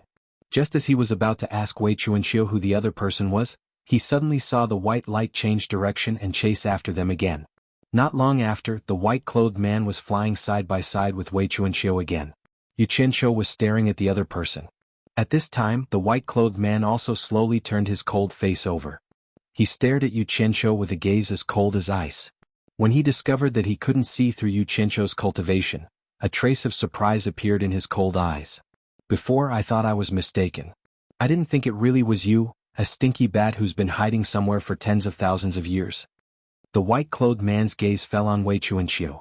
With a face full of disdain, he coldly snorted and said, I didn't think that the grand green-winged bat king, who was quite a character 10,000 years ago, would become someone else's immortal beast mount. No wonder you're too ashamed to face others and have to avoid me by circling around White Cloud Mountain. Bullshit. Wei Chuanxiu, who had been silent all this time, couldn't help but curse. He turned to the white-clothed man and shouted, Yunping, who's someone else's immortal beast mount? Speak clearly for this, daddy. The white-clothed man called Yunping coldly glanced at Yu Qianqiu. His meaning was self-evident. He was referring to Yu Qianqiu as Wei Chuanxiu's immortal beast mount. Wei Chuanxiu straightened his neck and roared, What can you see with those bird eyes of yours? His cultivation is only at the soul formation final stage. Use your brain and think about it. With his cultivation, how could I lower myself to become his immortal beast mount? I'm just giving him a ride because I broke his flying treasure. You're looking down on people with bird eyes. Yunpeng was startled. He carefully examined Yu Qianqiu again. His eyes were filled with confusion. Clearly, he was still confused that he couldn't see through his opponent's cultivation. However, he also knew that since Wei Chuanxiu could say something like this, he definitely wasn't his mount. After all, no immortal beast mount would say something like that about their master. Yunping's gaze returned to Wei Chuanxiu. He shook his head coldly and said, I can't believe that after 10,000 years, your cultivation still hasn't improved. In terms of speed, you're no longer my match. After so many years, we've finally decided who's better. Wei Chuanxiu, do you admit defeat? Admit your bird feather. Wei Chuanxiu sneered, I can't be bothered to argue with you. You're still so stupid and shameless. You clearly saw that I was carrying a person on my back, yet you still shamelessly came to compete with me in speed. Only you could do this. Yu Qianqiu looked at Yunpeng suspiciously. Hearing Wei Chuanxiu call him bird, he deeply doubted Yunpeng's identity as a human. Less nonsense. Do you admit defeat or not? Yunpeng said indifferently, if you don't, you can put him down. We'll have another fair and square competition to see who's better. Wei Chuanxiu was speechless. He knew his own situation very well. For the past 10,000 years he didn't cultivate at all. He only focused on researching the Myriad Demon Heart Sutra. In addition, his condensed inner core was burned twice by Yu Qianqiu with his purple fire. In reality, his cultivation was no longer the same as it was 10,000 years ago. If he really wanted to compete, he definitely wouldn't be Yunpeng's match. Even so, the large bat's eyes darted around as if he thought of something. He then said with disdain, Yunpeng, you really didn't live these 10,000 years in vain. As expected, you've become more and more cunning. I've already flown for a long time. Adding on the fact that I was carrying a person to compete with you, I've used up too much energy. Even if I put him down and compete with you now, do you think it can be considered a fair and square competition? Even if you want to take advantage of me, you shouldn't do it like this. Yunpeng's white eyebrows furrowed. He muttered, then why don't you come to my Baiyun Mountain to rest first? When you've recovered, we'll have another fair and square competition. At that time, I'll make you accept your defeat. Wei Bat King continued to fly forward. He sneered and replied, I don't have your free time. I promised to send him to hallucinatory Immortal City. Let's talk about the competition when there's a chance. Yunpeng's cold face was full of disdain. He said coldly, don't tell me you know you can't do it, so you're looking for an excuse? Wei Bat King suddenly turned around and said word by word, "If you really want to compete, why don't you reveal your true form? Just like how I carried him to compete with you. Do you dare to carry him and compete with me?" Chapter 856. Competing in flying speed wasn't like competing in anything else. For those who were evenly matched, even the slightest bit of burden could be the key to victory or defeat. However, Yun Peng could already see that Wei Chuanxiu, who had been evenly matched with him in terms of speed, was now at a disadvantage. She was no match for him at all. Even if he had more people on him, Wei Chuanxiu's chances of winning were very slim. Both of them were descendants of primordial fierce beasts and immortal beasts that had reached the early stage of immortal emperor but didn't become humans' mounts. Moreover, both of them specialized in speed, which was rare in the entire immortal world. Even though the two of them had always been competing with each other, they secretly appreciated each other and shared the same fate. They had disregarded their own safety many times to help each other in times of danger. 10,000 years ago, Wei Chuanxiu's sudden disappearance made Yun Peng search almost the entire immortal world. After searching for 100 years, he still couldn't find Wei Chuanxiu's shadow. In the end, he suspected that Wei Chuanxiu was in danger. After all, it was very normal to fight and kill in the immortal world. Unexpectedly, while he was meditating on the dangerous peak of Baiyun Mountain, he suddenly saw a giant bat carrying a person. Who else could it be but Wei Chuanxiu? At first, he thought he was seeing things until he saw that the bat intentionally went around Baiyun Mountain. Yun Peng immediately confirmed that this giant bat was Wei Chuanxiu, who had mysteriously disappeared for 10,000 years. He immediately chased after it and found that it was indeed this guy. Thus, the two of them who had been separated for many years didn't say anything when they met. Why wouldn't I dare? Yun Peng stared at Wei Chuanxiu and said indifferently, "I'm just afraid that you won't admit it after you lose. At that time, you will come up with all sorts of excuses to not admit defeat. Don't talk nonsense here. When have I ever lied?" Wei Chuanxiu's eyes lit up as he looked straight ahead and said in a cadence, "The final destination is Hallucination Immortal City. The first to arrive wins and the second to arrive willingly admit defeat. Is that okay?" When Yu Qianzhou heard this, he immediately became spirited. He excitedly rubbed his hands together and said, "I think it's fine. In any case, I'm also participating. Let me be a witness." His gaze swept over the two of them, inwardly wondering who would be more comfortable to sit on. Yun Peng glanced at Yu Qianzhou and said to Wei Chuanxiu, "Sure. But let me say the ugly words first. If anyone dares to play tricks along the way, don't blame me for being merciless." The meaning behind his words was clear. He suspected that Yu Qianzhou would help Wei Chuanxiu create trouble. Yu Qianzhou looked at Wei Chuanxiu speechlessly. He coldly snorted and transmitted his voice to Wei Chuanxiu. "Bat King Wei, it seems like your character isn't that good. You have dragged me into this mess and made me a villain in others' eyes." Wei Chuanxiu flew into a rage and roared at Yun Peng, "Yun Peng, listen up. If this brat dares to cause trouble in the middle of the journey, you don't have to do anything. I'll kill him first." "What does it have to do with me?" Yu Qianzhou's expression stiffened. After a long while, he managed to spit out the word F***ck. He, an outsider, had become the victim. Yun Peng coldly snorted and flew shoulder to shoulder with Wei Chuanxiu. His body suddenly emitted a blinding white light, startling Yu Qianzhou. A huge bird with a wingspan of more than 10 meters, twice the size of Wei Chuanxiu's original form, appeared in the sky. Its pure white feathers were like white jade, sparkling and translucent, emitting a hazy white light. There was not a single blemish on its body, making it look somewhat unreal. Its sharp eyes were deep and threatening. Its beak was curved like a golden hook, and its huge and sharp claws were also golden. Its body was protected by an arc-shaped light barrier that looked like a white nebula. Its jade-like wings soared into the sky, giving off an extraordinary aura. This was a pure descendant of the desolate era, the great golden rock with jade wings. Yu Qianzhou's eyes were filled with endless amazement. It was truly too beautiful. Wei Chuanxiu, on the other hand, was not surprised at all.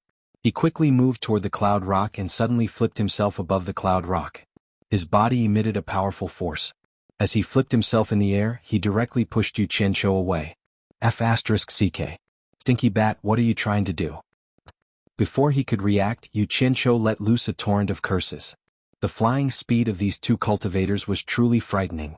It was truly frightening to be thrown from such a high altitude. When he stabilized himself, Yu Qianzhou discovered that he had already landed on Yun Peng's back. He was safe and sound. He immediately understood what was going on and shut his mouth. Yun Peng looked back and his eyes flashed with astonishment. He was now beginning to suspect Yu Qianqiu's identity. How could a soul formation cultivator dare to curse Wei Chuanxiu, an immortal emperor cultivator? Wasn't this worthy of suspicion? Wei Chuanxiu shifted his position and flew shoulder to shoulder with Yun Peng. The two of them glanced at each other and sped up at the same time. Two rays of light, one green and one white, shot into the sky like shooting stars, becoming the two most dazzling spots in the sky. On a flying shuttle, three middle-aged men stood in a triangle at the front, followed by two elders and a young man and a young woman. All of them wore the same dark green uniform. The seven of them were all Hidden Dragon Mountain Manor immortal cultivators. The two elders in the middle were Hidden Dragon Mountain Manor elders. One was called Duke Longyu and the other was called Guangjuanru. The 6 men and 1 woman stared dumbfoundedly at the 2 streaks of light flying away. They had clearly seen the changes that had occurred in the sky just now. In particular, Yu Qianqiu's cursing fit the situation very well. After a long time, the man driving the flying shuttle at the front said, "So fast." He thought that his flying shuttle was fast enough, but compared to the other party's flying speed, it was simply incomparable. He was simply too far behind to catch up. Green Wing Bat King Wei Chuanxiu. White Cloud Mountain Lord Yun Peng. Duke Longyu and Guangjuanru looked at each other and called out a name. Hearing these 2 names, a commotion broke out on the flying shuttle. These 2 were famous figures in the immortal world. The others had only heard of them but never met them. Duke Longyu was startled. These 2 experts haven't appeared together in the immortal world for a long time. I didn't expect to see them together again today. Guangjuanru shook his head and sighed. Wasn't there a rumor that Green Wing Bat King Wei Chuanxiu is dead? Why did he appear again after 10,000 years? Rumors can be real or fake. Now that we've seen Green Wing Bat King, rumors are just rumors, we can't take them seriously. Duke Longyu sighed and looked far into the sky. Looking at the direction they're going, could they be heading to the hallucinatory immortal city like us? That's not for sure. They rarely appear, I'm afraid they won't go to that crowded place. Guangjuanru pondered. The young man behind him glanced at the beautiful lady with a slender waist and voluptuous breasts. Seeing her bright eyes and confused face, he asked, "Grandpa, who is that young man who landed on White Cloud Mountain Lord? I heard that Green Wing Bat King and White Cloud Mountain Lord hate immortal beasts being other people's mounts. Why would they ride on this person?" The young man was Guangjuanru's grandson, Guang Yanzu. The beautiful lady beside him was Duke Longyu's granddaughter, Long Xiaojiu. The former seemed to know the latter very well. Duke Longyu nodded and said, "I think it's strange too. Unfortunately, I was too focused on Wei Chuanxiu and Yun Peng. I didn't see the young man's face clearly. I wonder what kind of expert he is to make these 2 experts ride on him willingly. Does junior martial brother Guang know this person?" He noticed that Guangjuanru was frowning in thought, so he asked. "I didn't pay much attention to him, but he does look familiar." Guangjuanru stroked his beard and pondered. Suddenly he raised his head and said in shock, "It's him? How is this possible?" Everyone on the flying shuttle stared at him. Duke Longyu smiled faintly and said, "Junior martial brother Guang, don't keep us guessing. Who is this person?" Guangjuanru smiled and shook his head. "I saw him when I led the team to the God Ruin Realm meeting. This person is the most famous young man after the God Ruin Realm meeting. But everyone says he's a demigod wandering cultivator. Why is he riding on Wei Chuanxiu and Yun Peng's back? This is simply unimaginable." When everyone heard this, they looked at each other in disbelief. Duke Longyu frowned and said, "Could this person be the Yu Qianqiu who single-handedly killed 30 disciples of Heartless Palace in the Divine Ruin Realm? If I'm not wrong, it should be him." Guangjuanru smiled bitterly. Everyone said that he has offended Heartless Palace, and they will definitely not let him go. But who would have thought that he has the support of Green Wing Bat King and White Cloud Mountain Lord? I'm afraid that even if Heartless Palace wants to touch him, they will have to think twice. If these 2 old monsters join hands, if those old fellows from Heartless Palace don't come out, they probably won't be able to do anything to Yu Qianqiu. After all, these 2 old monsters are not to be trifled with. Long Xiaojiu, who had been depressed all this while, suddenly bit her lips. Hatred flashed across her eyes as she asked, "This Yu Qianqiu should be that Wan Ling's lover, right? I heard that Wan Ling shamelessly flirted with that Yu Qianqiu in front of everyone. Grandpa Guang, you were at the scene, you should have seen it too, right?" The flying shuttle instantly became silent. Everyone was secretly sizing each other up. Ancestor Guang Yanzu looked at Long Xiaojiu with a complicated expression. Everyone present knew that Long Xiaojiu and Wan Ling were arch-enemies. Long Xiaojiu was originally in love with a handsome young man, and both parties were already discussing marriage. Who knew that Wan Ling would suddenly come out and interfere, and actually bewitch the man who was about to become Long Xiaojiu's husband away? The most infuriating thing was that after Wan Ling coaxed that man to break up with Long Xiaojiu, she also kicked that man away. In the end, that man found Long Xiaojiu to repent and beg her to forgive him. Long Xiaojiu, who suffered great humiliation, killed that man in a fit of anger, which caused quite a bit of trouble. Fortunately, Hidden Dragon Mountain Manor was strong enough, and this matter was finally settled. But Long Xiaojiu and Wan Ling were at loggerheads, almost regardless of the occasion. As long as they met, they would make a big fuss, but Long Xiaojiu always suffered losses in Wan Ling's hands. Chapter 857. In short, Long Xiaojiu was always at a disadvantage in every aspect of the battle. Even in terms of their respective backgrounds, Long Xiaojiu was slightly inferior. Putting aside whether Wan Gu Tong or Hidden Dragon Manor was more powerful, the important thing was that Wan Ling's grandfather was Wan Gu Tong's sect master, while Long Xiaojiu's grandfather was only an elder of Hidden Dragon Manor. On this point, Long Xiaojiu was at a huge disadvantage. There were some things Wan Ling dared to say and do because Wan Boxing could handle it. But when it came to Long Xiaojiu, she would have many scruples. After all, her grandfather could not be the master of Hidden Dragon Manor. Duke Long Yu furrowed his brows, sighed slightly and said, "Little Jiu Heir, let bygones be bygones. There's no need to hold a grudge against a man who isn't worth it. Otherwise you'll be the one who gets hurt in the end." He then gave Guang Juanru a meaningful glance, and the latter immediately gave Guang Yanzu a meaningful glance as well. Long Xiaojiu had been depressed ever since she experienced that setback in her relationship, and Guang Yanzu had been her firm pursuer for a long time. Thus, the elders of both sides had the intention of matchmaking. This trip to hallucinatory Immortal City, the two elders said that they were going to do something, but in reality, it was to create an opportunity for the two of them. In reality, if this was in the past, Guang Juanru would not have been willing, even though he was Duke Long Yu's junior brother. The main reason he was unwilling was because Long Xiaojiu's setback in her relationship became the biggest joke in the immortal world. Just as she was about to marry, her man was snatched away by another woman. To put it bluntly, her reputation was not too good. Guang Juanru naturally did not want his grandson's reputation to be affected. However, the world was full of setbacks. Guang Juanru led a team to participate in the God Ruins Realm gathering, but the entire team was annihilated. Originally, all the sects were in similar situations, so it was not a loss of face for Hidden Dragon Manor.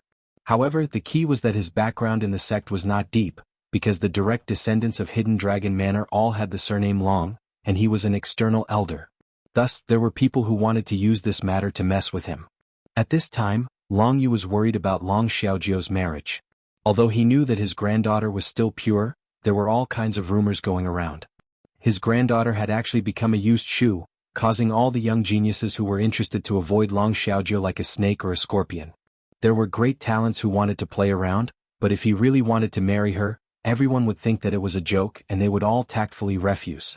Duke Long Yu was enraged. He naturally couldn't let his granddaughter become someone else's plaything. Coincidentally, his junior martial brother was asking for help at this time. He immediately remembered that his junior martial brother's grandson was a firm pursuer of his granddaughter. In the past, he couldn't ask his junior martial brother for help, but now. Therefore, Duke Long Yu hinted vaguely to see if they could get married. At this point, Guang Juanru couldn't refuse anymore. He knew that if something happened to him, his grandson's future would be bleak. Sometimes, reputation was not as important as one's life. Thus, no matter how he felt, he still agreed happily on the surface. He was straightforward, but Duke Long Yu was even more straightforward. He immediately used all the connections he could and successfully helped his junior brother overcome this obstacle. This was why the two old guys took the lead and match-made the two youngsters. This was really a painstaking effort. After Guang Yanzu received his grandfather's hint, he immediately smiled at Long Xiaojiu. "Xiaojiu, why bother with a woman like that? Who doesn't know that she used Wan Boxing to run amok in the immortal world? Don't worry. Someone will take care of her sooner or later." Long Xiaojiu looked at him indifferently as if she was looking at a stranger. She unintentionally glanced at her grandfather who was frowning and looking at her. She immediately squeezed out a smile and replied to Guang Yanzu, "N." Guang Yanzu's joy was written all over his face. He pointed at the beautiful scenery of the mountains and rivers below and chattered endlessly. Long Xiaojiu cooperated with him with a forced smile and nodded continuously. She was a man of few words and refused to give a complete sentence to Guang Yanzu. Guang Yanzu didn't mind. Although his grandfather Guang Juanru also had a smile on his face, it was a little unnatural. Some were happy and some were sad. At this moment Yu Qianqiu had forgotten all his worries. He sat cross-legged on the back of the cloud rock with a smug smile on his face. His shoulders trembled as he laughed. From time to time, he waved his hand and shouted at Wei Chuanqiu who was chasing after him, "Bat King Wei! Faster, faster, we'll catch up soon." Yee. One in front and one behind, one green and one white, two streams of light cut through the sky. The surrounding clouds disappeared in an instant. It had to be said that carrying a person was indeed a burden in a competition of pure speed. However, Wei Chuanqiu was still clearly at a disadvantage. From the beginning they were flying shoulder to shoulder. Now they were half a body lower. Now there was a distance of nearly 100 meters between them. However, Big Bat's eyes had turned red. Clearly he was very competitive and his eyes were bloodshot. No one knew when it started, but there were more and more streams of light coming and going in the surroundings. All the immortal cultivators that were tearing through the sky were shocked by this world-shocking speed, and all of them stopped in midair as they watched the azure and white streaks of light chase after each other. From time to time the exclamations of White Cloud Mountain Master and Green-Winged Bat King resounded in the air. What attracted everyone's attention the most was still Yu Qianqiu, who was sitting on the back of the cloud rock, baring his fangs and brandishing his claws at Wei Chuanqiu. After all, the celestial realm was so big. There weren't many people who could recognize him, Yu Qianqiu. The frequency at which the flowing lights of various colors appeared became more and more frequent. Yun Peng, who had been flying quickly in front of him, was shocked when he came into contact with the surprised and shocked gazes. Only then did he realize that he, the master of White Cloud Mountain, had become someone else's mount. If no one saw it, it wouldn't matter. But what was worse was that so many people saw it. That heart of the cloud rock. It instantly became cold. He, who had always been arrogant, for the first time, his eyes became evasive and unconfident. He didn't dare to look at everyone's shocked eyes. Due to his absent-mindedness, his speed started to slow down. From the increasing number of people appearing in the surroundings, he could determine that they weren't far from Illusionary Immortal City. The closer they got to Illusionary Immortal City, the more people would appear. Bat King Wei. Quick, quick, quick, we're close. Yu Qianqiu excitedly waved his arms. He didn't expect Wei Chuanqiu's potential to be so great. He was actually catching up faster and faster. In reality, this was just his misperception. He was sitting on the cloud rock and the cloud rock's speed was gradually slowing down. He just couldn't feel it. But to a pursuer like Wei Chuanqiu, he could clearly feel it. Wei Chuanqiu looked around and was instantly overjoyed. Wei Chuanqiu was very clear about the cloud rock's character. The cloud rock was arrogant and treasured its feathers. How could it be someone else's mount? From the moment Yu Qianqiu landed on his back, Wei Chuanqiu knew that the cloud rock was definitely going to lose. Now that he saw it, it was just as he expected. He had fallen for his trap. The gap between the two was getting smaller. 50 meters, 30 meters, 10 meters. Yu Qianqiu jumped up excitedly. He waved his arms and shouted, "Bat King Wei is catching up. Quick." "All right," Wei Chuanqiu shouted. The two finally returned to a situation where they were flying side by side. After a short stalemate, Wei Chuanqiu's figure slowly moved forward. He laughed sinisterly and gradually shook off the cloud rock. In the end, the cloud rock was the one chasing him. At this moment, the cloud rock didn't seem to see this scene. His sharp and spirited eyes were somewhat slack as he flew numbly. His arrogant heart was ruthlessly trampled on. He didn't know what was going on. Why did he agree to let Yu Qianqiu ride on his back? But it also felt like he was the one who wanted to compete with Wei Chuanqiu. Actually, the reason was very simple. It was because he saw an old friend that he hadn't seen for 10,000 years. He didn't expect that Wei Chuanqiu was still alive, so he was too excited. However, he was also a person with a cold face but a warm heart. He was used to using actions to express himself. In his heart, continuing the competition from 10,000 years ago was the best greeting gift. Wei Chuanqiu's sinister laughter as he brushed past caused the excited Yu Qianqiu to be slightly startled. He sensed that something was wrong. Furthermore, he finally sensed that Yun Peng's speed was gradually slowing down. Looking at the surprised gazes from all around him, he seemed to have guessed something. "Damn it. Don't vent your anger on me when you lose." Yu Qianqiu coughed and sat down cross-legged. He no longer cheered for Wei Chuanxiu. Instead, he heavily patted Yun Peng and said, "Senior Yun, Bat King Wei has already overtaken you when you weren't paying attention." Yun Peng suddenly woke up from his daze. Hearing the sinister laughter that came from 100 meters away, he immediately understood everything. He immediately shouted angrily, "Wei Chuanxiu, you dare to scheme against me? Bullsh*t. If you want to act shamelessly, then say it clearly. If you bet, then you have to accept your loss. Don't play this game." Wei Chuanxiu's voice came from the front. Yun Peng's eyes suddenly burst with a bright light. Without saying anything, his flying speed exploded.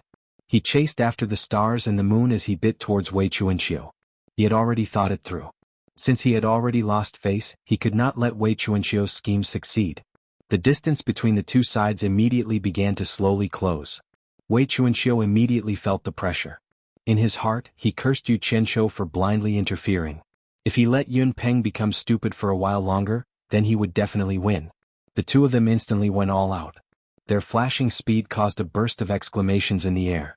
In Chu Tian's eyes, a vast and boundless sea of clouds appeared. There were countless streaks of light rising and falling in the clouds. Because of this, the two of them became even more fierce. Yun Peng was slowly catching up with an unbelievable speed, but in the end he was still a bit late. In an instant, the two of them rushed into the sky above the vast sea of clouds. The streaks of light scattered to the sides in shock. Wei Chuanxiu, who was leading by nearly 10 meters, suddenly changed his direction. He directly turned and soared into the sky.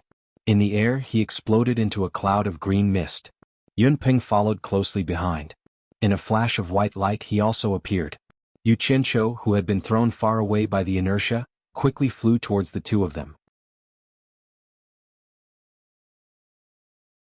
Chapter 858.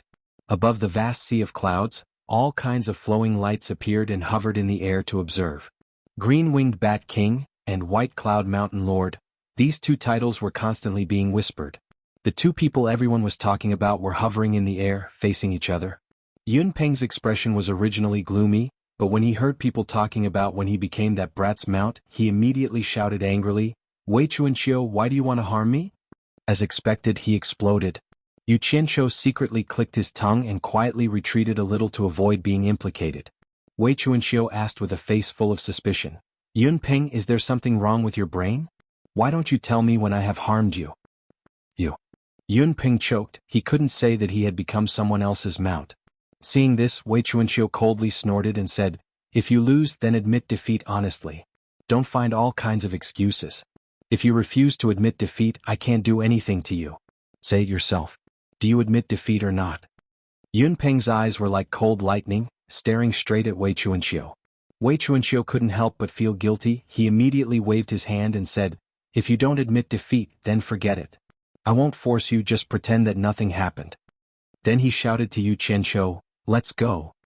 He turned into a flowing light and flew towards the mountains of clouds and the sea of fog below.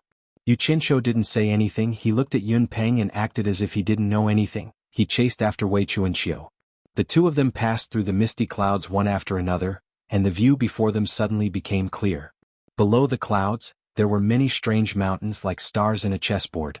On top of every mountain, there were houses of different styles. Some were tall buildings, some were courtyards, some were green tiles and red walls, and some were resplendent in gold and jade. In the middle of the mountains there was a huge square, crowded with people. It was very lively. It was very similar to what Yu Qianqiu saw in the 100 Flowers Valley. It was filled with stalls of small merchants and peddlers.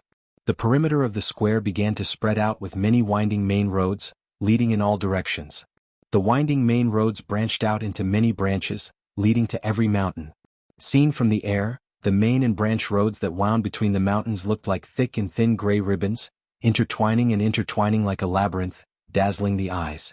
There was an endless stream of people on the grayish-white ribbon, and there were people flying across the sky from time to time. It was very lively.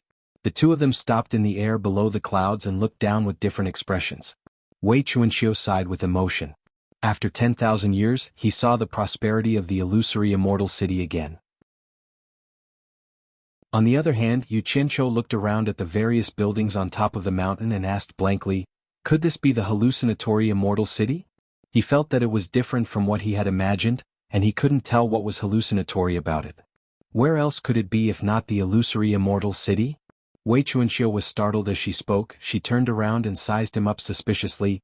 Could it be that you've never been to the illusory immortal city before? Yu Qianshou replied casually, what's so strange about that? I've always been concentrating on cultivating and haven't come out to gain experience. It's very normal that I haven't been to the illusory immortal city before. You're so cunning and despicable before coming out to gain experience. What would you be like if you came out to gain experience? Wei Chuanxiu had a face of disbelief. She noticed that she couldn't tell if Yu Qianshou was speaking the truth or not from his face. Her small eyes were filled with puzzlement as she asked, what exactly do you want to do here? Could it be that you want to buy or sell something? No. Yu Qianshou turned his head to look at the mountains below. He frowned and said, Bat King Wei, where is the Merchant Alliance? Wei Chuanxiu pointed at the tallest mountain below and pointed at the magnificent buildings on the mountain. That's the Merchant Alliance, why are you looking for it? Yu Qianshou's eyes lit up slightly. He rubbed his hands and said, nothing much, just registering a Merchant Alliance. Wei Chuanxiu's expression froze. He sized up Yu Qianshou in disbelief. You're not joking, are you? Or did I hear wrongly? You want to register a Merchant Alliance? Yu Qianshou scratched his head and asked, is there a problem? Wei Chuanxiu didn't know whether to laugh or cry. You're just a soul formation stage itinerant cultivator, registering a Merchant Alliance? Let's not talk about the large amount of spirit stones needed to register. A Merchant Alliance isn't something that one person can play with. Be careful that you'll be eaten up by others. I want to know what you do for a living. If someone wants to eat me up, you go and beat them up. Yu Qianshou threw down a sentence disapprovingly, then directly flew towards the grandest building. Wei Chuanxiu was stunned on the spot. He was speechless for a long time. What's your relationship with this kid? A question suddenly came from behind. Wei Chuanxiu turned around to look at Yun Peng. Actually, he didn't need to turn around to know it was Yun Peng. He smiled bitterly. It's a long story, I'm just unlucky. You should go back to your Baiyin mountain. This kid looks like a troublemaker no matter how I look at him, don't get involved. Yun Peng paused, a glimmer of light flashed in his eyes. He then said expressionlessly, do you think I'm like you, always slacking off? I'm willing to admit defeat, I will abide by the bet from back then. You? Wei Chuanxiu suddenly turned around, waved his sleeves and sighed. Why do you have to do this? You and I both know that was just a joke back then. You and I were competitive, it can't be taken seriously. It's just 10 years, it's no big deal. Yun Peng said indifferently. Back then, the two of them were proud of their speed. Because of a disagreement they made a bet, both of them competing in speed. The bet was that the loser would run for 10 years for the winner. At that time they competed many times but they were evenly matched, no one could win. Now that Wei Chuanxiu had slacked off and won, whether the bet was valid or not depended on both of them. The two of them floated in the air, extremely conspicuous. Wei Chuanxiu looked wretched, his body was thin, and his sleeves were strangely big, while Yun Peng's aura was extraordinary. The two of them, one green and one white, formed a clear contrast. The passers-by would size up the two of them from time to time. Those who knew them were in awe, those who didn't seem to be watching a joke. After a moment of silence, Yun Peng stared at the mountain peak where Yu Qianshou flew to, and said lightly, your little friend seems to be in some trouble. Before he finished speaking, Wei Chuanxiu had already flashed over, followed by Yun Peng. Yu Qianshou, who was blocked outside the main hall, looked at the two golden-robed men at the door, feeling depressed. The reason why they didn't let him in was because the guards told him that this place was the Chamber of Commerce Alliance, and only the Chamber of Commerce Alliance matters were handled. Other unrelated people were not allowed to trespass.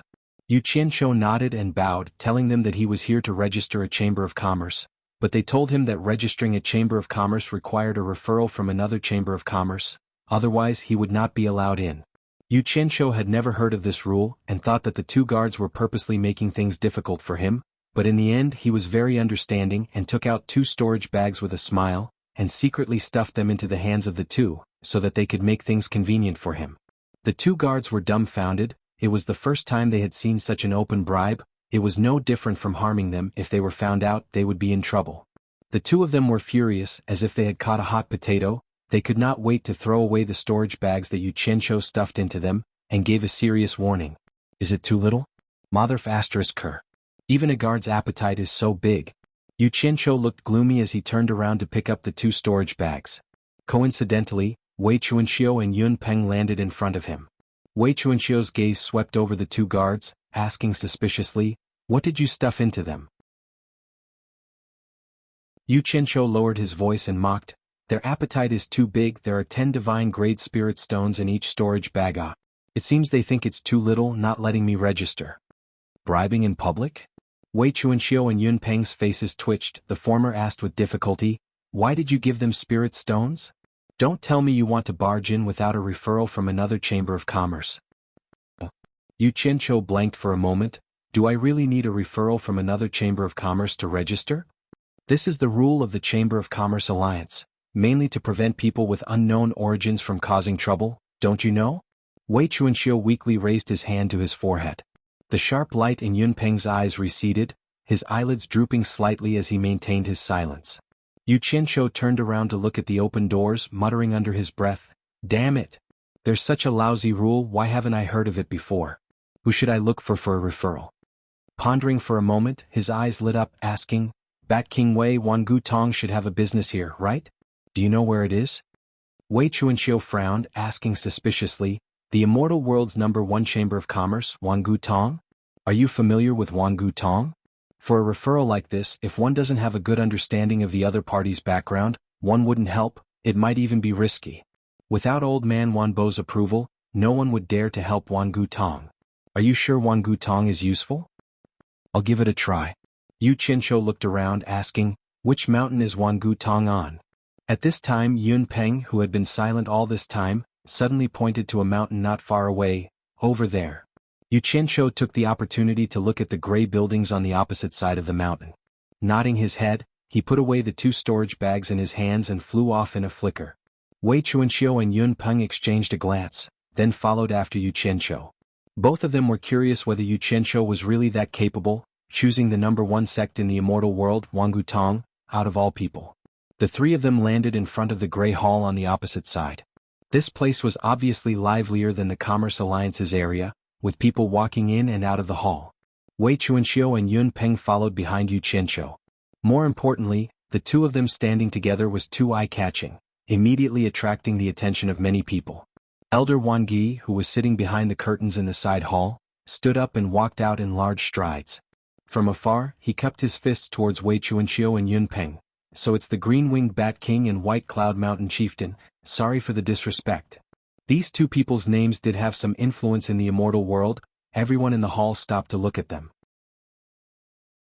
Wei Chuanqiu chuckled, "So it's Gia. Are you in charge of this place now?" Both sides were obviously familiar with each other. "I'm ashamed. I'm indebted to the sect master's kindness." Wang Yi said a few polite words.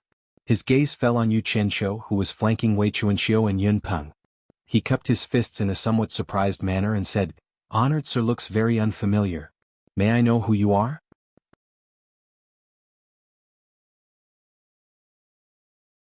Chapter 859. He clearly misunderstood.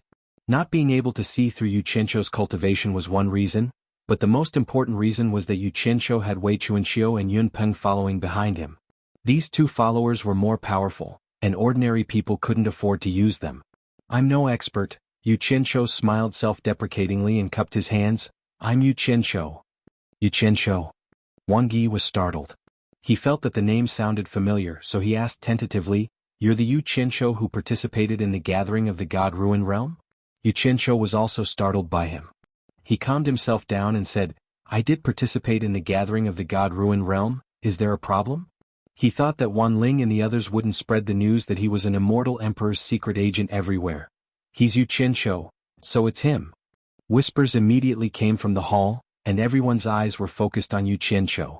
Yu Qianqiu looked around blankly as if he didn't think that he had already become so famous. Wei Chuanqiu and Yun Peng looked at each other speechlessly. They didn't know where Yu Qianqiu came from. How could so many people know him? This didn't match the identity of a spirit-severing rogue cultivator. The 2 of them didn't know that the people in the hall were even more confused about them. Why would early immortal Emperor Wei Chuanqiu and Yun Peng hang out with a mere spirit-severing rogue cultivator? After confirming that the person in front of him was indeed Yu Qianqiu, Wang Yi immediately looked at him in a new light. He didn't know what was going on between Yu Qianqiu and Wangu Tong, but he heard about Wan Ling holding Yu Qianqiu's hand in public. Wan Ling was deeply doted on by Wan Bushing. Wang Yi had to give face to Wan Ling's lover. He immediately cupped his hands towards the 3 of them and said, "It's rare for 3 esteemed guests to come, Please come in. The three of them didn't stand on ceremony and followed him to the room on the left of the hall. After sitting down, Wang Yi asked with a smile, I don't want to make a deal, I just have a request. I want to register a merchant association with the Alliance, but I need to be recommended by another merchant association. I'm afraid I'll have to trouble your merchant association to be my referral. I want to register a Chamber of Commerce in the Chamber of Commerce Alliance, but I need a referral from another Chamber of Commerce. I'm afraid I'll have to trouble your Chamber of Commerce to be my referral. The smile on Wang Yi's face froze for a moment, then he laughed it off and said perfunctorily, I can't make the decision on this. This matter must be approved by our sect leader. Xianxia didn't have the time to beat around the bush with him. There was a big mess waiting for the Chamber of Commerce to be established, so he bluntly said, I don't need you to make the decision. Please send a message to your Chamber of Commerce's sect master. He will tell you what to do. Xianxia didn't have the time to beat around the bush. There was a big mess waiting for the establishment of the Merchant Association, so he said bluntly, You don't need to make a decision. Please send a message to the master of your Merchant Association. He will tell you what to do. Wang Yi couldn't keep his smile. Even Wan Ling wouldn't talk to an elder like him. If it weren't for Wei Chuanxiu and Yun Peng sitting here, he would have sent them away. The faint smile on Xianxia's face didn't diminish. He stood up and slowly walked in front of Wang Yi. He said word by word, I don't want to have any conflict with you, but I don't have time to beat around the bush. I advise you to pass on my words to Wan Bushing as soon as possible. He naturally knows what to do. If you delay things, I'm afraid Wan Bushing won't forgive you. Wei Chuanxiu and Yun Peng looked at each other. They didn't know what was wrong with Xianxia. He actually dared to say such words. However, to their surprise, Xianxia's body actually faintly emanated the aura of a superior. He was like a completely different person compared to before. Insolent. Wang Yi's hair and beard stood on end as he barked, The name of our Merchant Association's master is not something you can call out. Xianxia's gaze turned cold. He casually took out the profound purple token and raised it up. My words have offended you, Elder Wan, please quell your anger. Since Elder Wan is unwilling to help me contact your Merchant Association's master, then please help me pass my words to Wan Ling. When she gave me this token, she said that I can use this token to look for her if I need anything. Wang Yi suppressed his anger the moment he saw the token. This token represented Wan Gutong's reputation. It couldn't be easily damaged. He snatched the token from Wang Yi's hand, exasperated. Wait a moment. He turned around and left. Wei Chuanxiu stood up and circled around Xianxia twice. Then he clicked his tongue and said, Where did you come from?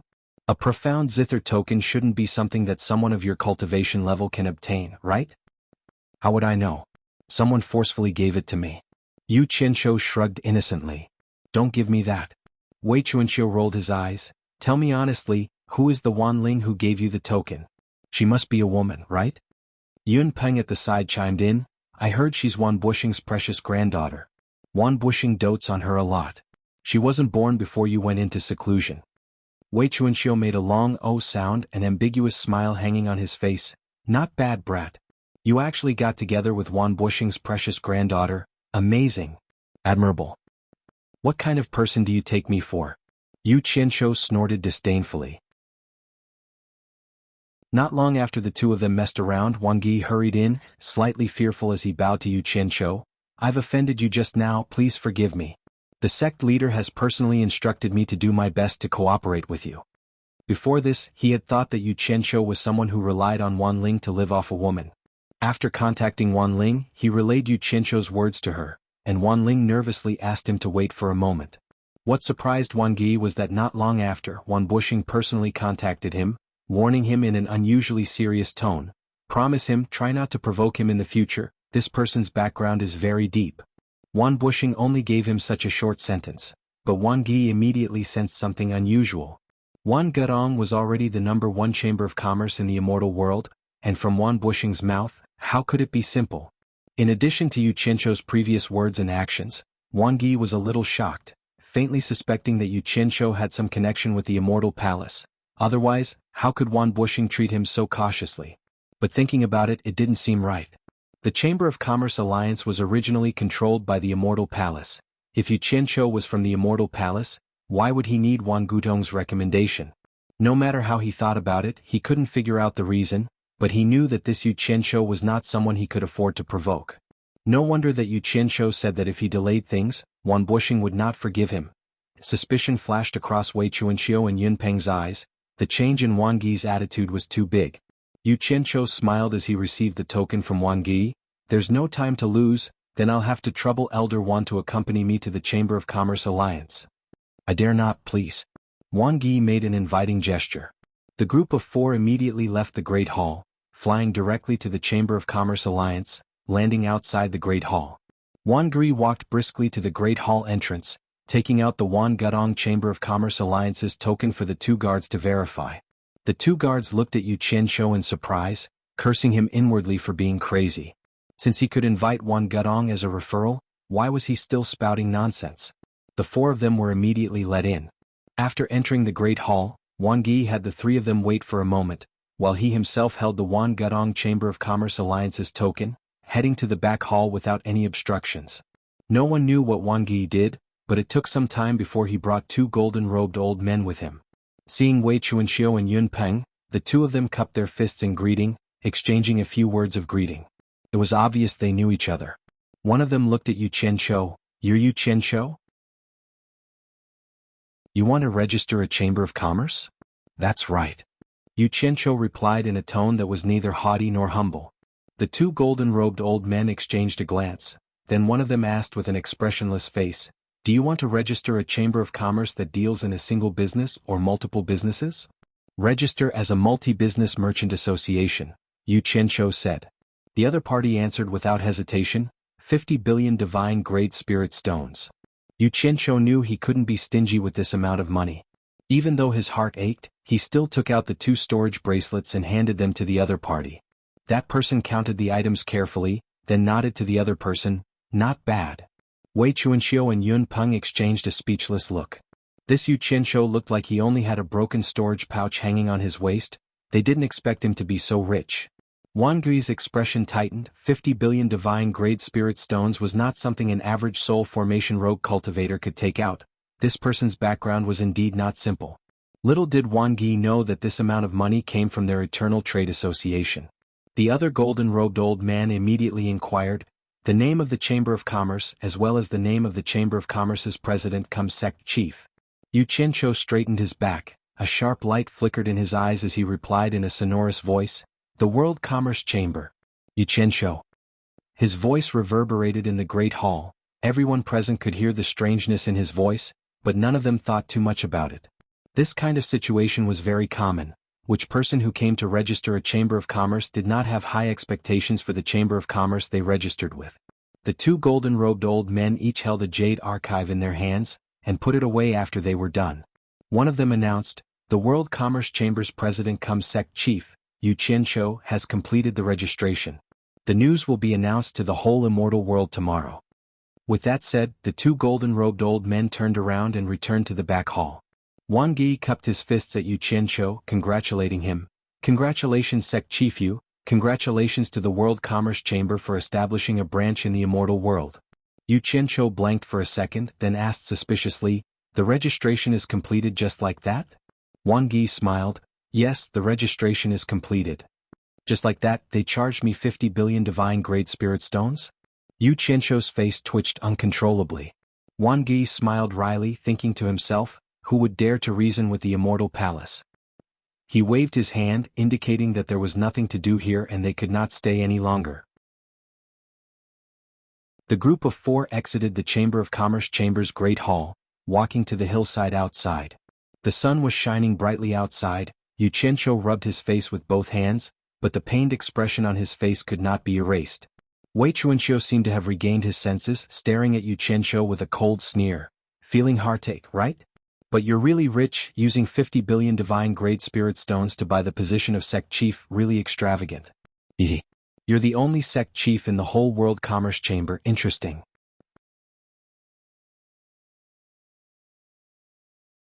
Chapter 860. Who says I'm a lone sect leader? Yu Qianzhou looked at Wei Chuanxiu indifferently, his eyes narrowed as he said slowly, don't I still have you? Wei Chuanxiu was rendered speechless. Noticing that Yun Peng and Wang Ge were looking at him suspiciously, Wei Chuanxiu straightened his face. Yu Qianzhou, don't drag that world commerce of yours into my head. I have no interest in your rundown world commerce that has nothing. Yu Qianqiu tilted his head to avoid the dazzling sunlight. Looking at the streams of light rising and falling in the sky, he slowly said, everything starts from nothing. What should have will eventually have. It's time for a lone sect leader like me to recruit some subordinates. As he was speaking, his eyes suddenly narrowed, looking at the buildings on the surrounding hills, asking in astonishment, other merchant houses have their own hills here, where is my territory? Everyone exchanged a glance, then Wang Yi said as if it was a matter of course, naturally you have to buy it. You have to buy it? Didn't you pay 50 billion divine great spirit stones just now? Yu Qianqiu exclaimed in shock. It's fine if you don't have to spend money. Wei Chuanqiu said with a mocking smile, there is another method that the World Commerce Alliance allows. If you fancy a house's territory, you can use your name as the World Commerce House's sect leader to issue a challenge to that house's sect leader. According to the World Commerce Alliance's rules, both houses' sect leaders are allowed to challenge each other. As long as you win against the other house's sect leader, the other house has to give up their hill to you, then you don't have to spend a single spirit stone. But this works? Yu Qianqiu was rendered speechless for a moment, then asked with a lack of confidence, how many spirit stones does it cost to buy a hill? He admitted that he didn't have the ability to challenge other houses' sect leaders, thus he didn't count on saving money. Wei Chuanqiu was the first to answer, decisively raising a finger, 10 billion divine great spirit stones. If you're not willing to pay this amount and don't want to challenge other houses' sect leaders, then learn from them. As he spoke, he pointed at the huge plaza surrounded by mountains. There were countless stalls and vendors there. The meaning behind his words was obvious. He wanted Yu Qianqiu to learn from them and set up stalls there. Yu Qianqiu's expression twitched. He gritted his teeth and said, this old man is now the Grand Sect Master of the World Chamber of Commerce. How can I do something like setting up a stall? I think I'll leave this matter to you. I'll prepare the things to sell for you. There's no need for you to worry. Yun Peng and Wang Yi stared at Wei Chuanqiu at the same time. The latter's smile froze on his face. After a long while he said, what? What? Why not? Because you promised to help me. Yu Qianqiu spoke with an indifferent expression. If you don't want to set up a stall, I won't force you. Lend me 10 billion divine great spirit stones first, I'll repay you later. 10 billion? Wei Chuanqiu was dumbfounded. I don't see any hope of a lone sect master like you making money. What's the difference between lending you 10 billion spirit stones and throwing it away? I don't even have enough spirit stones for my own use. I can consider giving you 1 or 200 million spirit stones for free, 10 billion is out of the question. Yu Qianqiu's eyes lit up. He had said it casually, but from the other side's words, it seemed like he could really take out 10 billion spirit stones. He coughed lightly. For an expert like you, taking out 10 or 20 billion spirit stones shouldn't be a problem. As for my ability to repay you, you don't need to worry about it. Think about it, I can take out 50 billion spirit stones to register the World Chamber of Commerce. Do you think I'll be short of your 10 billion? Wei Chuanqiu shook his head like a rattled drum, refusing. Since you're so rich, why are you thinking about me? I haven't had any income for many years, living off my savings. If you want to borrow money, find someone else. For example, their Wan Gu Tong is very rich. Don't you have a close relationship with them? His finger pointed at Wang Yi. Wang Yi lowered his head and pretended he didn't hear anything, pretending he didn't know anything. This matter has nothing to do with me.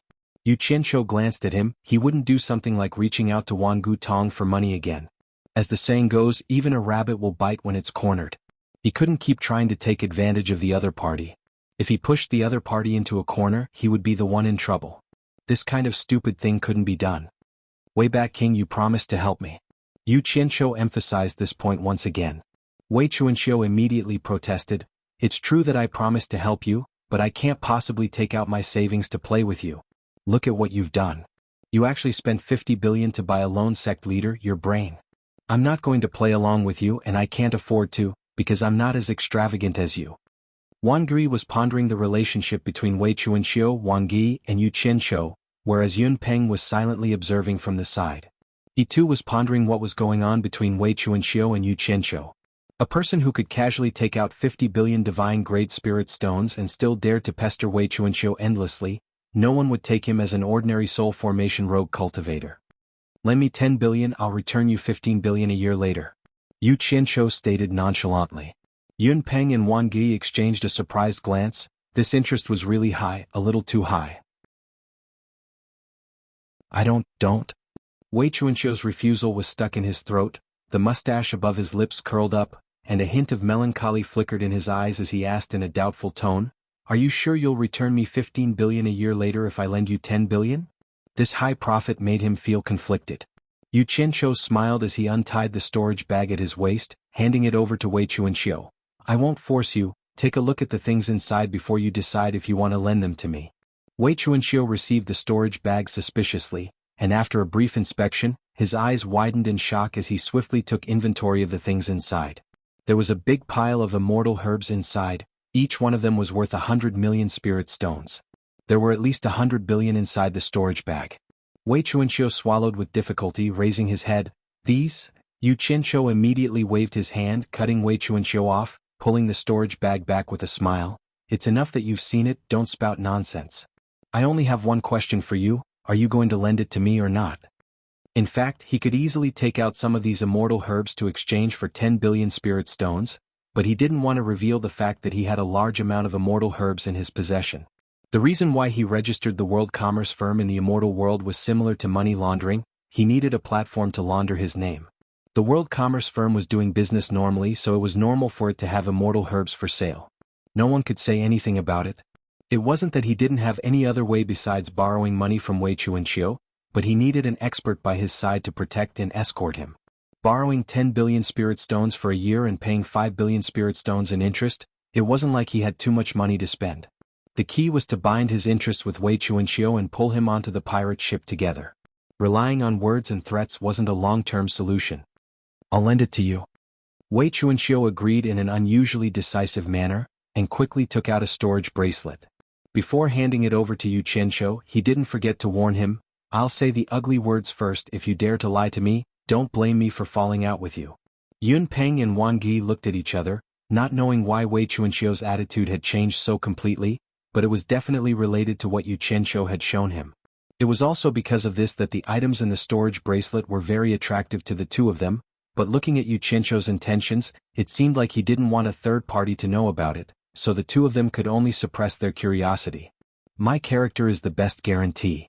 Yu Qianqiu took the storage bracelet and counted it as he praised himself. The number wasn't bad, there wasn't a piece more or less. He wore the storage bracelet on his wrist in satisfaction, his eyes already sweeping across the surrounding mountains, as if he was choosing a mountain. However, after a while he frowned. He discovered that all the places he could see were occupied by people. This area of mountains surrounded the square, it should be the most prosperous area. His gaze paused for a moment when it landed on Wan Gutong's mountain peak, then he pointed in a circle and said, "Are the sects that occupy this mountain peak all the big sects in the immortal world?" "That's right, the top-ranked sects in the immortal world are all gathered in this area. The further you go, the weaker the sects become. For example, the world commerce firm that you registered can't even be considered a beginner. I'm afraid it can only be in the outermost area. However, if you become strong enough in the future, you'll have a chance to stand at the front," Wei Chuanxiu explained seriously. There was no other way. He had already invested a large sum of money, so he naturally hoped that Yu Qianqiu could earn a lot of money as soon as possible, and then return it to him, allowing him to make a fortune as well. "Looks like I can only find a mountain to make do with first, and raise the banner of the world commerce firm here. Let's go. Let's go pick a place." Yu Qianqiu called out to Wei Bat King and left, while the other two followed on their own initiative. There was no dense cloud covering the sky inside Hallucination Immortal City. It was clear that this place was also covered by a large array. Although it was difficult to spy on the situation below from high up in the sky, it was different from the protective array that Yu Qianqiu had seen in the human world. This place could be entered and exited at will without any obstacles. The group of four flew around the periphery of Hallucination Immortal City. There were many empty mountains at the periphery of the large array, but none of them satisfied Yu Qianqiu. However, places with good mountains and water had already been picked by others. In the end, they had no choice but to pick a high mountain with a waterfall. Once they landed, a golden-robed man immediately appeared and greeted them warmly. His attitude was clearly different from the other people from the Immortal Palace.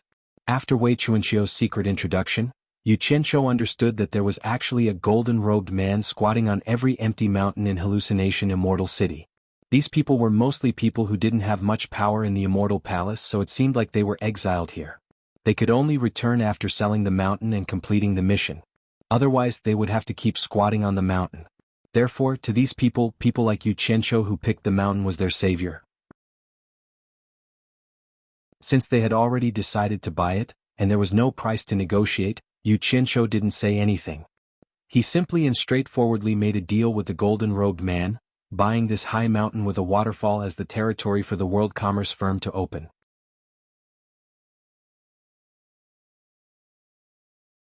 Chapter 861. This mountain couldn't be considered very tall in the hallucinatory immortal city, but compared to the surrounding mountains, it was still relatively tall.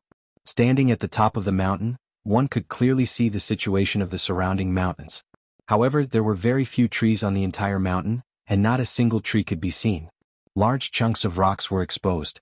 Looking around, the barren mountain seemed a little out of the ordinary. The only interesting thing was that there were tens of clear springs and ponds at the top of the mountain. The water converged into one, forming a waterfall on one side of the steep slope. Although the mountain was barren, it was still a bit interesting. Yu Qianqiu looked around with high spirits. Although the territory wasn't big, at least he had his own territory in the immortal world, and he wouldn't be homeless in the immortal world. After building it a little and pulling the people from the mortal world up, this would be everyone's starting point in the immortal world. Why did you choose this mountain? I think that mountain is pretty good. Wei Chuanxiu muttered and pointed into the distance. It was a lush and green mountain with towering ancient trees. Not only was it pleasing to the eye, it was also filled with vitality. Yu Qianqiu lowered his head and looked at the 6 to 7 meter diameter pool beside his feet. There was actually a school of small fish swimming around in it. He didn't know how they got to the top of this mountain. He pointed and a fist-sized crystal ball of water floated up from the pool. Inside it was a frightened and uneasy fish that was scurrying around. Bat King Wei, you don't understand. Doing business is all about feng shui. A place with water represents fortune. Especially this running water, it represents an unending stream of fortune. If we occupy this mountain, we will definitely be rolling in money in the future. Do you believe it? Yu Qianqiu said with a smile. The water ball landed in his palm, and the small fish inside became more and more anxious. Every time its head bumped against the water ball, it would create a ripple. Unfortunately, it was unable to break through the circular water screen. What does feng shui mean? Wei Chuanxiu was stunned. He looked at the other two with a questioning gaze. Yun Peng and Wang Yi also looked at each other, their faces full of doubt. It seemed like they had never heard of this before. Feng shui is the meaning of luck. Those who have feng shui will be able to do everything smoothly. This is a very profound spell and I only know a little about it. Yu Qianqiu casually bluffed. It was really difficult for him to explain anything. The water ball in his hand was thrown back into the pool, and it quietly melted into the water. The small fish scurried around for a while before hiding in the cracks of the rocks at the bottom of the pool, not daring to come out. The three of them looked at each other, feeling a little confused by what they were hearing. Wei Chuanxiu knew that Yu Qianqiu had some incredible tricks up his sleeves. Even though she didn't completely believe him, she still believed him a little. She probed, "Are you saying that as long as we occupy this mountain, we will be able to bring fortune?"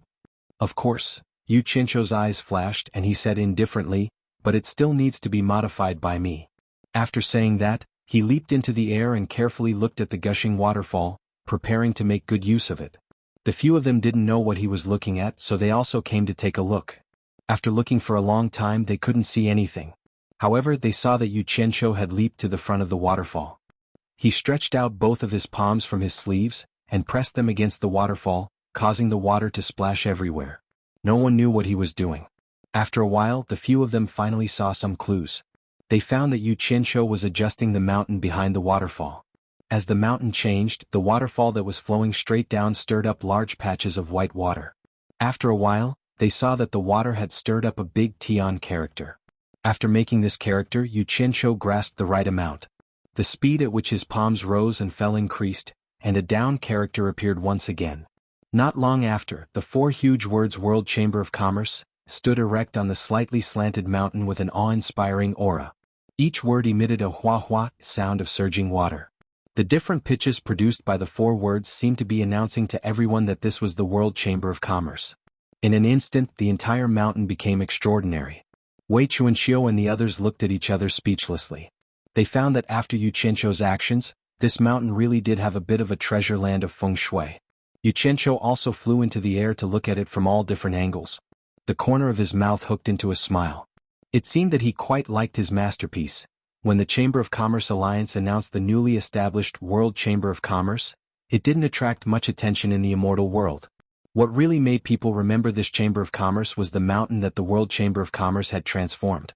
First, some passers-by discovered it by chance. Then it spread from 1 to 10 and from 10 to 100. In the end, everyone knew about it.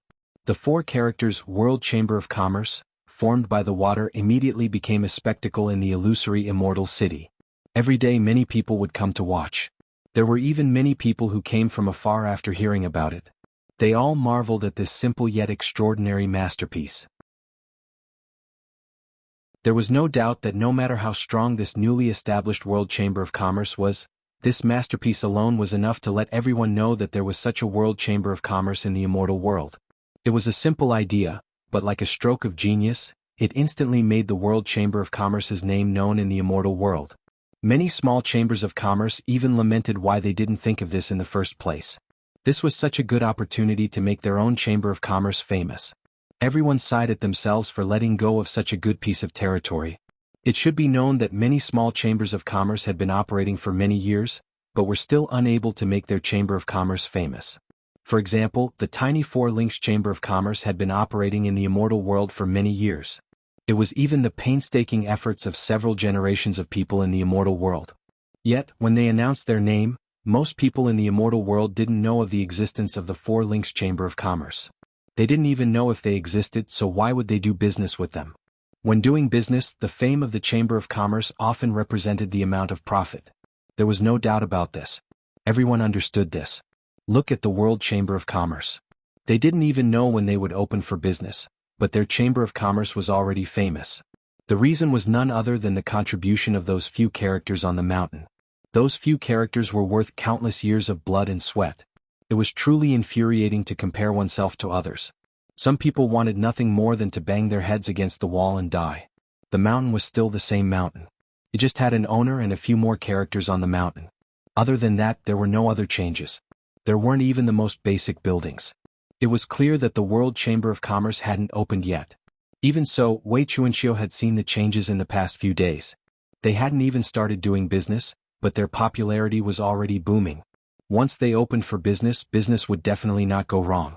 The shifty-eyed Wei Chuanxiu had been wandering around the mountain with his hands behind his back for the past few days. He looked like he was patrolling the mountain. Yu Qianqiu didn't make him do hard labor, but he enjoyed it. He especially liked to wander around the side of the mountain with the characters. It was as if he wanted to tell everyone who came to watch that he was the owner of this mountain. It felt really good to receive the envious gazes of so many people. It seemed like this was the first time he had found this feeling after living for so many years. Although he knew that the owner of this mountain was Yu Qianqiu, he felt that he had spent 10 billion to have this popular territory appear. His contribution was definitely not small. It was only right for him to enjoy this bit of glory. He now had no doubts about Yu Qianqiu's Feng Shui treasure land. He had just occupied this territory and it immediately became a treasure land. The Feng Shui was too good, he would definitely be able to make money in the future. However, the more he thought about it, the more conflicted he became. If business was booming in the immortal world, then he would be able to make a fortune. However, he would only receive 5 billion for the money he spent. Wasn't that too little? Wei Chuanxiu's beady eyes darted around, looking at Yu Qianqiu, who was also looking around the mountain. Yu Qianqiu had been thinking about how to use the current location to build this mountain, especially the dozens of clear springs and ponds. It would be a waste not to use them. Wang Ge had long returned to Wangu Tong. He had his own matters and couldn't always accompany them. Yun Peng, on the other hand, found a place to sit cross-legged on the mountain. He hadn't moved for the past few days, but he was constantly paying attention to Wei Chuanxiu's movements. Based on his understanding of Wei Chuanxiu, Yun Peng could vaguely guess that Wei Chuanxiu was up to no good. Yu Qianqiu, when do you plan to start work on this mountain? Wei Chuanxiu had slipped behind Yu Qianqiu without him noticing, asking with a smile. His concern was obvious on his face. Yu Qianqiu jumped on top of a large rock and looked around the mountain again. His gaze gradually became resolute, as if he had made up his mind.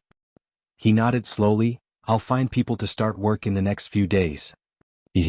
That's good, that's good. Such a good Feng Shui treasure land is really a waste. Cough cough.